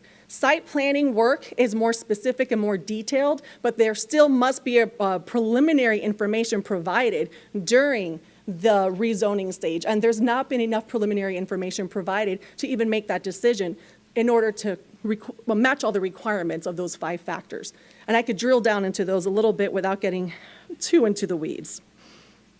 These are technical matters, not just for the later site plan and permitting approval stages, which I also want to remind everyone. The reason we have these public hearings is because once you get to site plan and once you get to permitting, they're rarely put in the spotlight. These are not held with public hearings. Some rezonings, or sorry, should I say, some site plans require public hearings. This one wouldn't. So how on earth can we hold them accountable once we're out of the sunshine? Once we are back in the dark of just being one-on-one, dealing with one individual who's making decisions, and yet we have no idea as the public what's going on. And you as a board would not know what's going on either. The surface water element of the Comprehensive Plan Policy 3.1 requires retention of runoff with no increase in discharge for the 25-year, 24-hour storm. I'm just going to rattle off some stuff so you have it on the record. Policy 4.5 prohibits impacts to adjacent properties and receiving waters in flood-prone areas. Objective 4 requires maintaining natural drainage features and flood storage. The conservation element of the comprehensive plan, Policy 4.2, requires no net change in floodwater rate and volume across the storm events. It encourages minimizing impervious and preserving flood storage. Policy 5.5 directs incorporation of wetlands into water management systems. So this is where I wanted to pause for a moment. Again, we have no stormwater management plan provided. We have no idea what this project is going to entail. We understand that there are over 2 acres of wetlands, and the site plan already intends to build on top of portions of those wetlands without any reference to what the mitigation will entail. There's no compensation area for pre-existing flood zone, which must be calculated. I won't get too technical into that. We'll leave that for later. And then, of course, the stormwater ponds. So all of that must be accounted for within the administrative or conservation element policy. More importantly, Administrative Policy 7 of the Comprehensive Plan prohibits uses that cause or substantially aggravate any substantial drainage problem on surrounding properties. So let's just pause there. We've already heard about all the flooding here. I'm not saying this developer's causing it. Even if they did everything perfectly, they're still contributing to it. The reason they're contributing is because there's already a problem here. And we have to take into account the existing conditions of this specific area. And this all brings me back to what the 5 factors are. And I'll rattle them off for you here as well, just as a reminder. But in particular, that what this applies to is part of Factor 5 in your Land Development Code for 62-1151C, the 5 factors as to whether or not a rezoning can be approved. And it's the consideration of the public health, safety, and welfare. That's the rezoning stage. That's not a permitting stage. That's not a site plan stage. That's now, in the here and now, and there's just way too many questions. So just as a quick recap regarding what those 5 requirements or 5 factors are, I will refer them to you here in just a moment. Okay. 5 factors that you must consider. And this means that the developer here, the applicant, has to prove all of these items to you today, or should I say tonight. First, is the character of the surrounding land uses. We have heard quite a bit about the character of this community, this immediate area, not the character of all of Brevard County, not the character of what's happening south of 528, not the character of what's happening in Vieira, the character of what's happening right here in the immediate vicinity just south of the 528 in Sykes Cove community and beyond, slightly beyond, right there at Courtney and in Pioneer. Second is changes in conditions since the current zoning was assigned. Okay, the current zoning is AU. The current zoning is NC. It is not Res 15. That's a potential future land use designation. And we want to remind you of that because a potential future land use designation of Res 15 in the 1980s was very different than what we're experiencing today. Not only that, that also takes into account that other laws have come into effect since then. Other changes have happened in the surrounding community since then. There have been other developments that have occurred since then. Just today, there was an approval for a rezoning to RU 15 and RU 30. So that needs to be taken into consideration. There's cumulative effects that occur whenever there's changes occurring on this island. But you know what? The changes to this neighborhood haven't occurred. This is continuing to be a low-density residential neighborhood of single-family homes, not multifamily. And that's a distinction that I think the development team needs to recognize. We're not comparing residential to commercial. We're not comparing residential to industrial. It's residential to residential, but what kinds of residential? Those are still two different uses. The fourth factor is impacts of traffic, water, sewer, and other public facilities. You've already heard this, so I won't belabor it. The fourth, I'm sorry, that was the third. The fourth is compatibility with the adopted land use plans. That's a comprehensive plan. So the comprehensive plan is what is supposed to be considered as one of the 5 factors referenced in the Land Development Code. We consider everything that's in the comprehensive plan here and now, tonight. We don't wait until some other point in time in the future when the developer finally gets around to coming up with a stormwater plan. We don't wait until the developer finally comes up with a plan to maybe mitigate for wetlands. We don't come up with a plan later on how this is going to impact our stormwater, sorry, not stormwater, well, stormwater as well, but our sewer, our water, our impacts to our school. It's not just that, it's traffic as well. And this is a dangerous intersection that's already been documented. And then, of course, the fifth factor is the appropriateness of the rezoning for public health, safety, and welfare. And that's already been discussed here extensively as well. So what we come down to is recognizing as well that the burden of proof is on the applicant, the developer. And you've heard that as well. I just want to really drill that home. Because they have to prove by substantial and competent evidence that they're not causing harm and that they're meeting all of these requirements of the 5 factors and drilling down through all the requirements of the comprehensive plan. Not just the land use element, all of the elements. And that's specifically required per the comprehensive plan and the Land Development Code. So wanting to make sure that you, just to kind of follow up and make sure you've heard everything before you. You heard today a couple different things. One is these 5 factors that I just spoke to you about, right? There's additional binding criteria in addition to the 5 factors. That's the comprehensive plan. There's also the burden of proof that the applicant, not the community, needs to show this substantial competent evidence. In fact, if you were to look at this as, say, a trial, a criminal trial, not to say that they're being criminals, I'm just saying if this were a criminal trial, the defendant, all they need to show is reasonable doubt. There's loads of reasonable doubt presented here to you today, as was presented at the lower levels with the Planning and Zoning Board. You also heard about the developer's likely argument, and well, maybe you may not have heard this, at the arguments made at the Planning and Zoning Board. I'll slow myself down. Again, coming back to the infrastructure is a site plan issue. That's directly contradicted by Section 62-1151C and by Section 62-602B. That was already referenced by some of our community members here today. Also, comprehensive plan policies 3 through 6 and the capital improvements element. All of this requires you as the board to evaluate these impacts at the rezoning phase, here and now, tonight. Not some future date where it'll be done in the dark because it'll no longer be in your hands. It'll be a decision made by desk review individuals and not those who are physically on the ground like everyone in this community who came to speak tonight. You also heard that the developer's own roadway capacity analysis proved that Courtney is already at 88% capacity. You have these documents. They were already produced to you. Even though this traffic impact study was done over 3 different studies, they had to keep going back and correcting things. That's a bit concerning that they had to keep going back and correcting things. Having been at DOT for many years and working with many developers myself, we regularly have to do traffic impact analyses at this stage, not later. And those traffic analyses don't just look at a 24-hour over the course of 2 days during a time when school wasn't necessarily in session. It looks at peak rates, peak traffic time, and how long it takes during the peak when the congestion is most significant.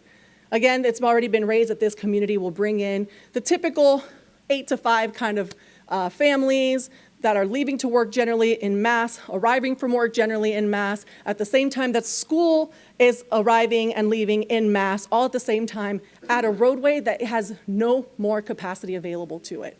While that may not be our community's fault, it may not be the developer's fault.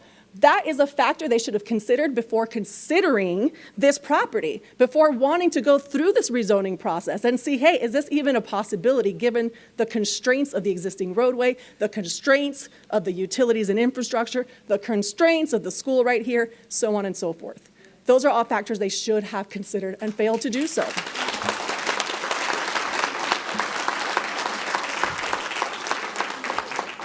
And I understand they did spend a lot of time trying to find a way to make this square, what is it, round peg fit in a square hole, or is a square peg fit in a round hole? I always mess those up. But the point is, they're trying to make something fit here that does not belong. And it's really upsetting to the community because they're already dealing with the day in and day out frustrations of the over-congestion that has happened here. And there wasn't even development with their own neighborhood, within their own existing area. All that's happened is services have been provided finally. Oh, we get a Starbucks. Great, we would love Starbucks. This isn't providing service, and that's something really important to consider. Here, this project is already at very high capacity. This project will consume 25% of the remaining capacity. This is based on their traffic studies. So that brings us up to 93%. That does not even account for an already approved development that's coming into play. The traffic counts didn't account for them because they're not there yet. But once this project has its entitlements in hand, it's too late. You can't turn them down then. It's too late. The new development will have already been built. And now we have no more space to move our cars, to move our people, to move people to the Space Center for all the great jobs that are happening out there and the great jobs that happen all throughout this island and this county. We've touched as well on the schools. You've heard that the school concurrency determination, it's just a preliminary, expressly non-binding analysis. It doesn't say anything about what future work is going to be here, what the future capacity needs are going to be. It does not take into account the other developments that were slated for approval. None of that was taken into account because it just goes based off of right here, right now, what do we know? And there's still so much in the air that has not been answered. Again, with the burden of proof being to answer those questions by the development team, they just can't answer it. This is not the right place. That's why. You also heard about impacts to infrastructure. You heard about the potable water, the sewer capacity for sanitary sewer. You've heard about the neighborhood character. Unmistakably, it's single-family residential all throughout here. And it's just a living facility that's brand new right next door. It does not change the character of the neighborhood. In fact, its way in and out is primarily directly on Courtney. Its secondary access point is not something that's used on the regular basis by these individuals who are living in the facility. As already stated, these are people who are not going to work 8 to 5 or outside hours. These are not people who are congesting the roadway. What's being proposed here will congest the roadway and will continue to tax this community further. The density, as you've already heard as well, is a ceiling, not an entitlement.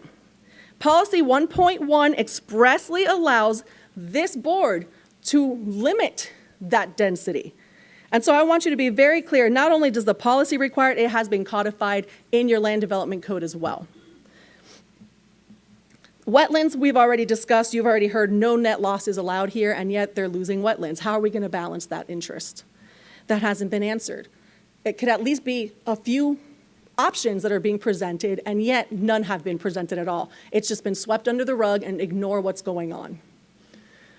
Quality of life and property value is something really important I think you may also want to look at. You've heard about Administrative Policy 3 that requires evaluation of impacts to the enjoyment, safety, and quality of life in existing neighborhoods.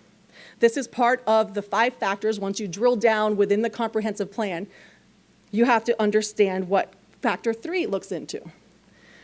We look right there specifically at the impacts to the enjoyment, safety, and quality of life in existing neighborhoods. So we don't want to turn our back on those who are already here to benefit someone in the future who then, in turn, will also end up struggling because they can't even get out of their homes. It's going to be a challenge all across the board. It's not speculative. It's reasonable doubt. They have to prove by substantial competent evidence. And they've ignored the DOT public records, as already stated by other commenters here today, about how many vehicles are actually on this roadway. One study, one day for a 24-hour period, that doesn't really cover it. DOT has quite a lot of studies they can review to really understand better what's going on here.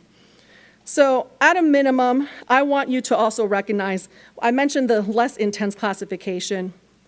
Section 62, and here's the citation for the record. Section 62-1151H specifically allows this board, as well as the Planning and Zoning Board, as well as planning staff, to require a lower level of density. It doesn't require an RU 215, RU 230. This whole area is RU1 and AU. This is a major shift and a major change to what's going on here, and you have the authority, one, to deny them outright because they've already failed to meet all of the requirements. All these 5 factors that I've listed, they have deficiencies in every single one.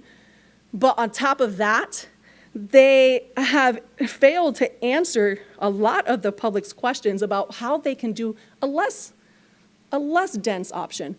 What they have answered in the in the Planning and Zoning Board hearings is, well, it's just not financially feasible for us to do lower density.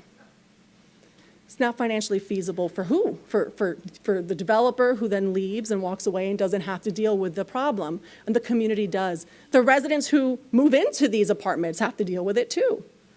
So that's something really important I want to raise to your attention, because if they are to get a rezoning, RU1-1, RU1-5, RU1-11, my goodness, there's so many RU1 options they could have chosen from. But they chose instead RU2, increasing from single-family, low-density residential to highly concentrated multifamily. That's going to hurt not just the community living here in the here and now, but the community who's supposed to be moving into these very buildings. How's that going to be a luxury, being stuck in your apartment because you can't make a turn onto your road?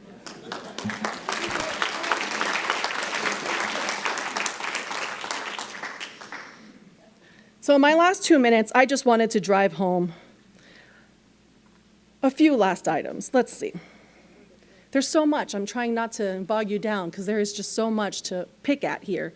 And it's not being nitpicky, it's just there's so many holes. And so many holes in what has been presented to you by the development team that this community has been asking for months on end. What, 6 months it was? And yet, they've not been answered. There have been attempts, and I understand the effort. There were factors that maybe they hadn't considered because they didn't know. If you're not from this area, you may not know the kinds of factors that you need to consider. So I understand why they didn't. We're not blaming y'all.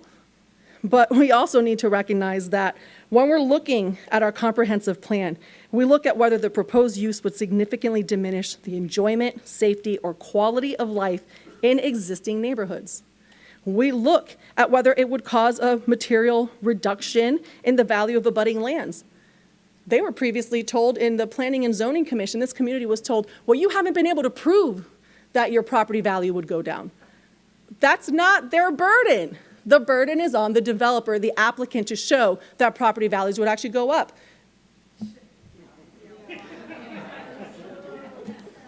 The proposed use, the last of these factors within factors, I know it's kind of hard and kind of difficult. I wouldn't say difficult. It's kind of, you have to be a particular drilled down kind of person when it comes to reading the laws of the county and the requirements of the comprehensive code and the Florida statutes, and there are so many in this community who've done exactly that. So it can make your life easier because you have so much on your plates to have to consider, and they've done the work for you when the developers have failed to do that themselves.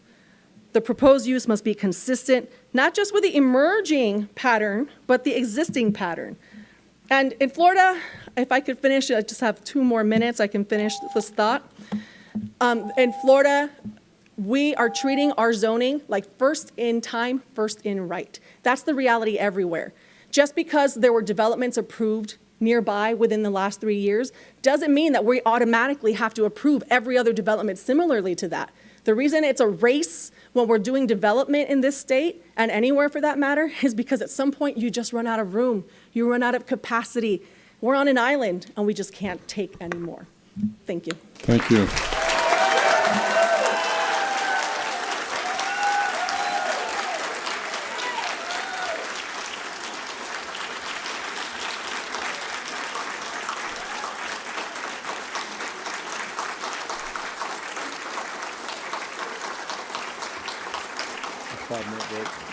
Five-minute break.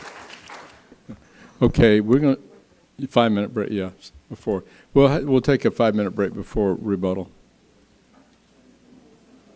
That's been requested by a number of people. Thank you.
Okay, I want to ask the board if it's okay. I think she had some time left over. We'd give her 10 minutes in rebuttal. We'll add that 10 minutes for your Thank you. rebuttal.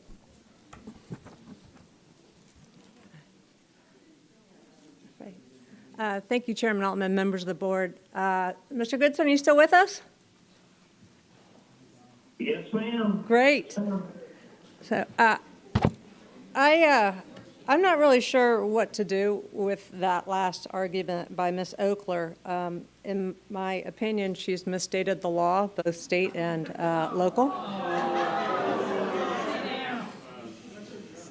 I am from Brevard County. I've been doing this land use for 25 years, not criminal defense or anything else, or FDOT work. And so we have looked at the code. The developer did look at all the code, and it has followed the law. This county nor does state law require a site plan at the rezoning stage. It doesn't require stormwater calculations. It doesn't require stormwater treatment calculations. It doesn't require the Clean Water Act or the St. John's treatment rules to be complied with at this stage. Also, your primary responsibility is to follow the law, not to listen to petitions, not to look at red shirts. And the law is very clear that the objections of a large number of residents to the affected neighborhood area are not a sound basis for the denial of a permit. The quasi-judicial function of the board is to exercised on the basis of the facts adduced. Numerous objections of adjoining property owners may not properly be given even a cumulative effect. Other law, Flowers Baking Company versus City of Melbourne, objections of local residents to the conditional use use requested are not on fears of traffic do not constitute such substantial competent evidence. And that's what you've heard. As I've mentioned, a lot of fears here. There's been one traffic engineer presented to you. The 3 different versions of the studies were based upon difference of opinions between traffic staff and our expert traffic engineer. There's one traffic engineer here. They did look at the Pioneer Road.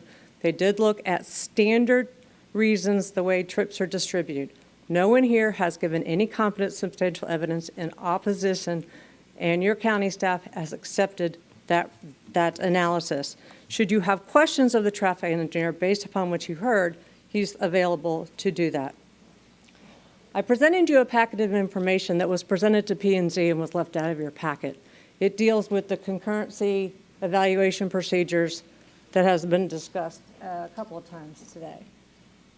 And it is clear when you look at this that it does not require concurrency at the zoning stage. The packet's right in front of you too, Mr. Altman. So the preliminary evaluation is for a zoning action. It does not require stormwater or wetlands or anything else that has been misstated. This was provided to P&Z to show that there was only a requirement for site plans to look at the 88% traffic capacity. That was in the memo that I provided to you. Per the definitions in the county comp plan, deficiency is the measure of impact of a development proposal which will qualitatively exceed the existing established minimum acceptable level of service for a public facility or service. This development does not exceed the level of service on Courtney Parkway. Section 62602B, only a preliminary evaluation is to be completed to show the availabilities of services and facilities for a zoning application. There's a non-deficient, only if there's a non-deficiency, and the code provision is, section 62205F is for a vesting of road capacity. The proposed trips generated do not increase the level of service. I also want to other statements made by Ms. Oakler. This developer doesn't walk away. They manage it. She made many references to facts that were not in the record, as she's so fond of saying. This doesn't, the decreasing in value, the requirement of your code says it requires an MAI appraisal, not that it's anyone's, not that it's their burden of proof. The traffic study was done with 2 24-hour cycles. And believe it or not, 24 hours does include peak hours. So And school was in session. It wasn't done on a Sunday. The day. I'm going to pause here. We just heard, 2 hours of testimony.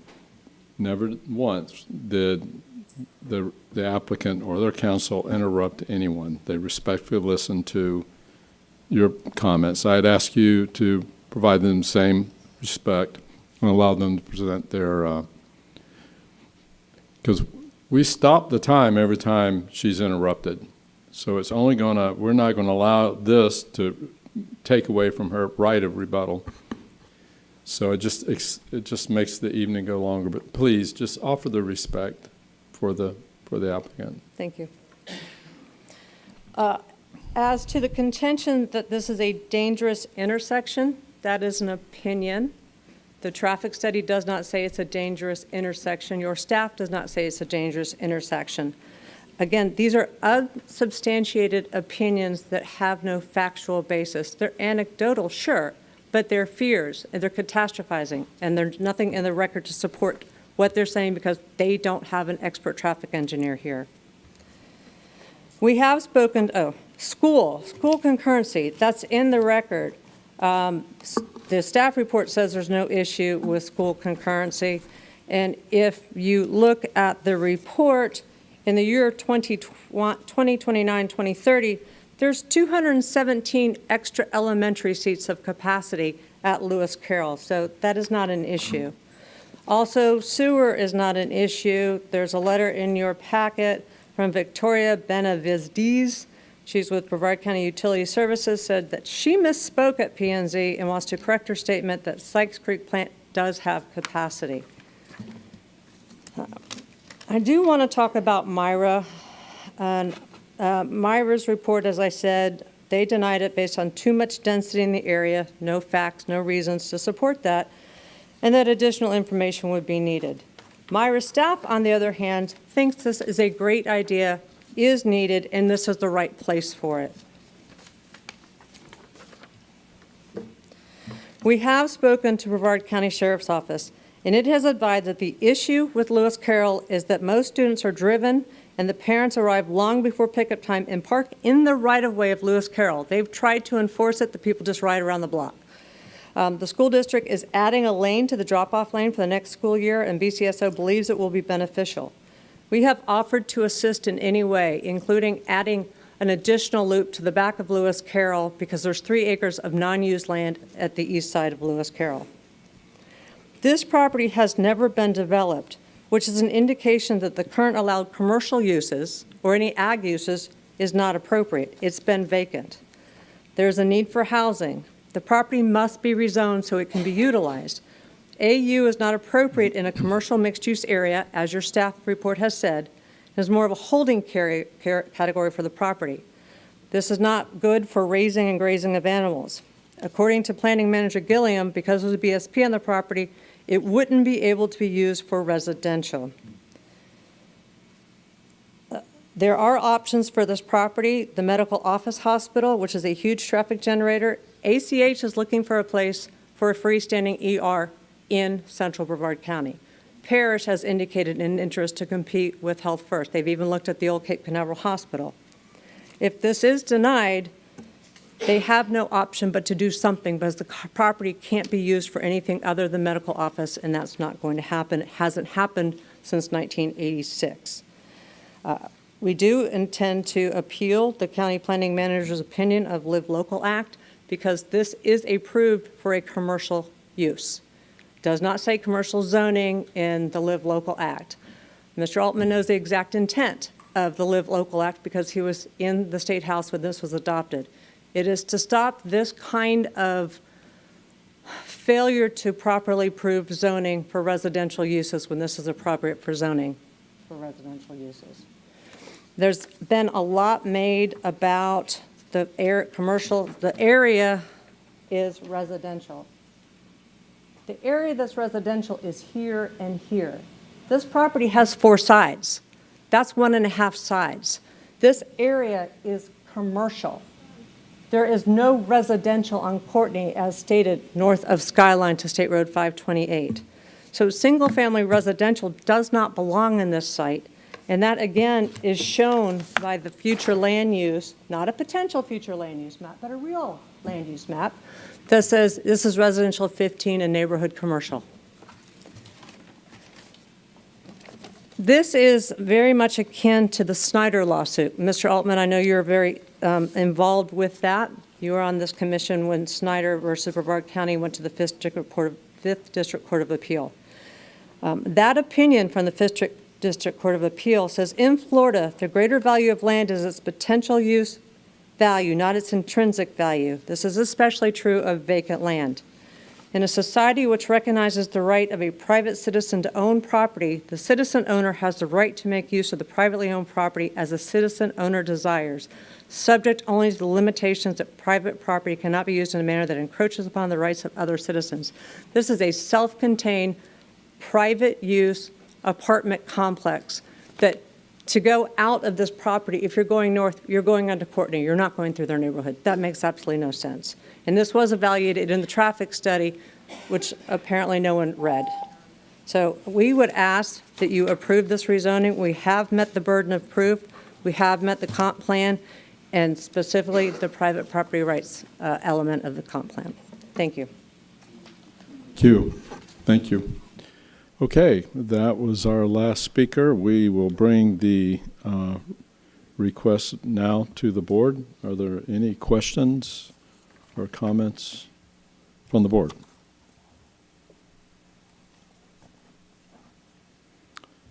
Okay. Chair, Yes. I'd like to make a motion if there's going to be no discussion.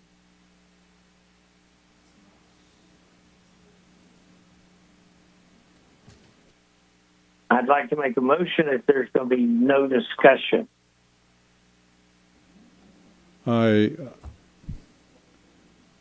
That motion dies for like a second. I haven't even made it, Chair. Yes, you said if there's. Oh, I thought you said for no discussion. I couldn't understand. I misunderstood you. Okay. No, that's fine. Okay.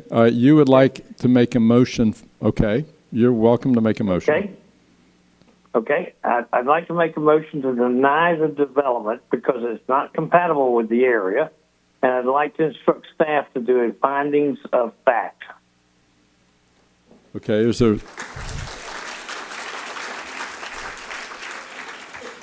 there a second to that motion? I'll second it. Okay. Second by Commissioner Atkinson.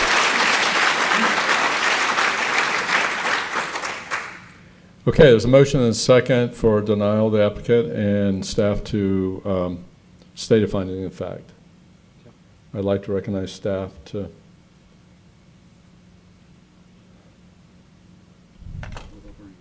They'll bring it back. So under the board policies, when the board indicates an intent to take a zoning action and directs the county attorney's office to prepare a finding of fact, we work with staff and do that, and we'll bring it back to the board at a future zoning meeting. But you make the decision on your zoning action tonight with the findings of fact to come back at the next meeting.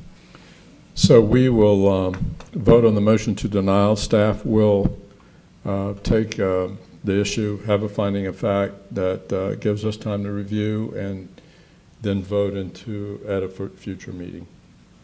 You take the zoning action tonight and then bring back the findings of fact for consideration and approval at a future meeting. Future meeting. Okay, great.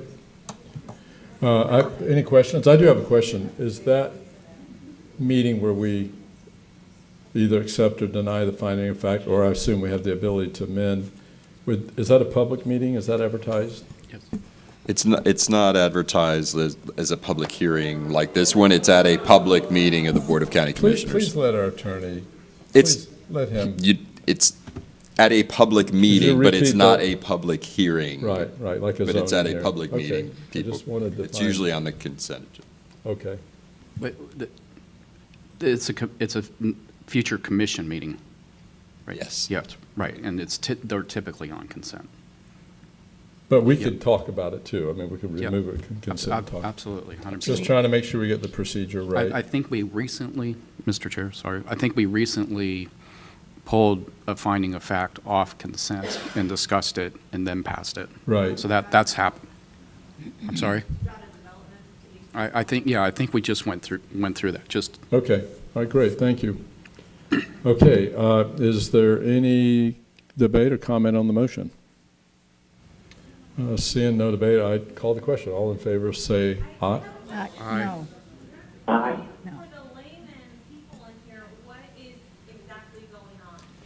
The public hearing is closed and the board's about to. We were trying to get the attorney to explain that, and he was being interrupted by the office. So if you could allow him to speak without interrupting, please. This is a very good question. The Okay. public hearing is concluded, and the matter's with the board now to decide. There's a motion on the floor, and now the board has discussion, and they called a vote on the motion. So they're about to vote on the motion. So we're about to vote on the motion, which is to deny. I think we've concluded any discussion. There will be a finding of fact that the staff will bring back. The finding of fact is under what basis did we, deny the request. Very important process in this hearing, and that will come back at a future meeting. That meeting will be advertised to be on the agenda. It's not going to be like a public testimony type of meeting like you have here in the zoning, but it's something that we could discuss. Everybody got that? Okay, good. Maybe I could clarify something. Mr. Chair, if I Go could. ahead. The finding of fact issue that would be before the Board of County Commissioners would not change what we're doing here tonight. So the motion to deny is on the table. That's what we're going to vote for right now. Okay? And the finding of fact, that's simply what's the legal reasoning in why we did that. That's what that is. Okay? Right. All right. And okay, Mr. Got Chair. it. I'm glad you clarified. No, it doesn't change our denial, but it takes all the data and the information and our law into effect, and we formalize that, and that's exactly right. Okay. I'm glad you clarified that, Commissioner. And I'm not an attorney. I don't pretend to So be. is there any debate on the motion? Any further debate? Okay. There's a motion and a second to deny the application. All those in favor say aye. Aye. Aye. Aye. Motion passes unanimously. And do we have a date certain when the finding of fact will come up? I cannot. We don't know for sure. Yeah, right. But it It's a will be future advertised to be a commission part of the agenda. So, okay, thank you.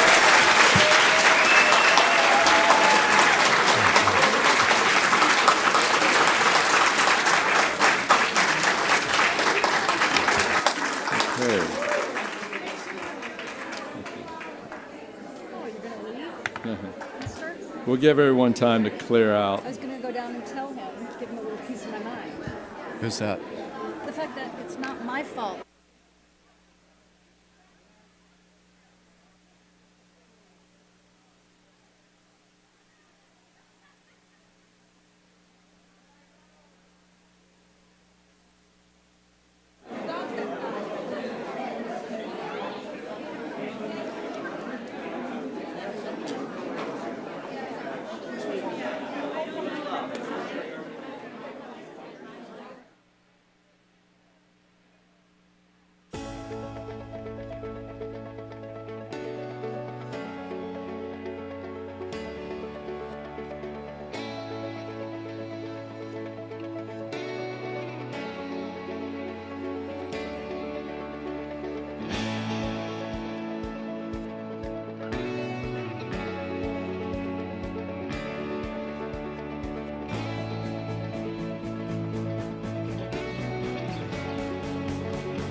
Okay, we'll ask everyone we're going to try to finish up here. We do have reports. Thank you. Thank you for being here and giving your input.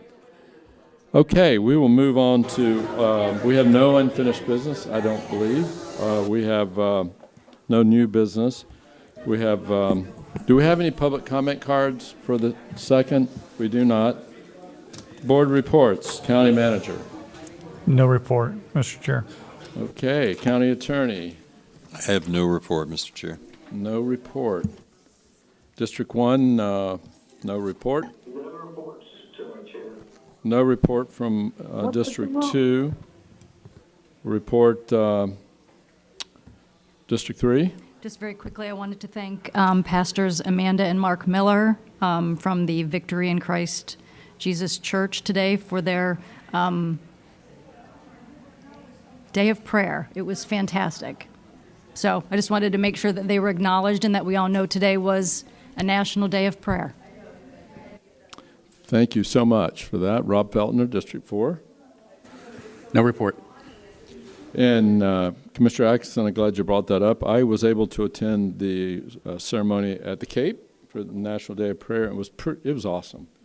And I'm already looking forward to next year. I'll try to make both next year. Did they do an astronaut memorial? No, they actually did it in the Neil Armstrong operation, O&C building. The operations and checkout building, which it was kind of cool because they did it right next to where they're building Orion, right there in the O&C building. So, okay, I think that concludes our meeting. We will adjourn. Thank you. The opinions expressed by any member of the public during any period of public comment do not necessarily reflect the views or opinions of the Board of County Commissioners of Brevard County, Florida, Space Coast Government Television, or the program sponsor, and are solely those of the presenter. The Board of County Commissioners of Brevard County, Florida, Space Coast Government Television, and the program sponsor hereby expressly disclaim any and all responsibility or liability for any defamatory or slanderous statements expressed by any member of the public during any such period.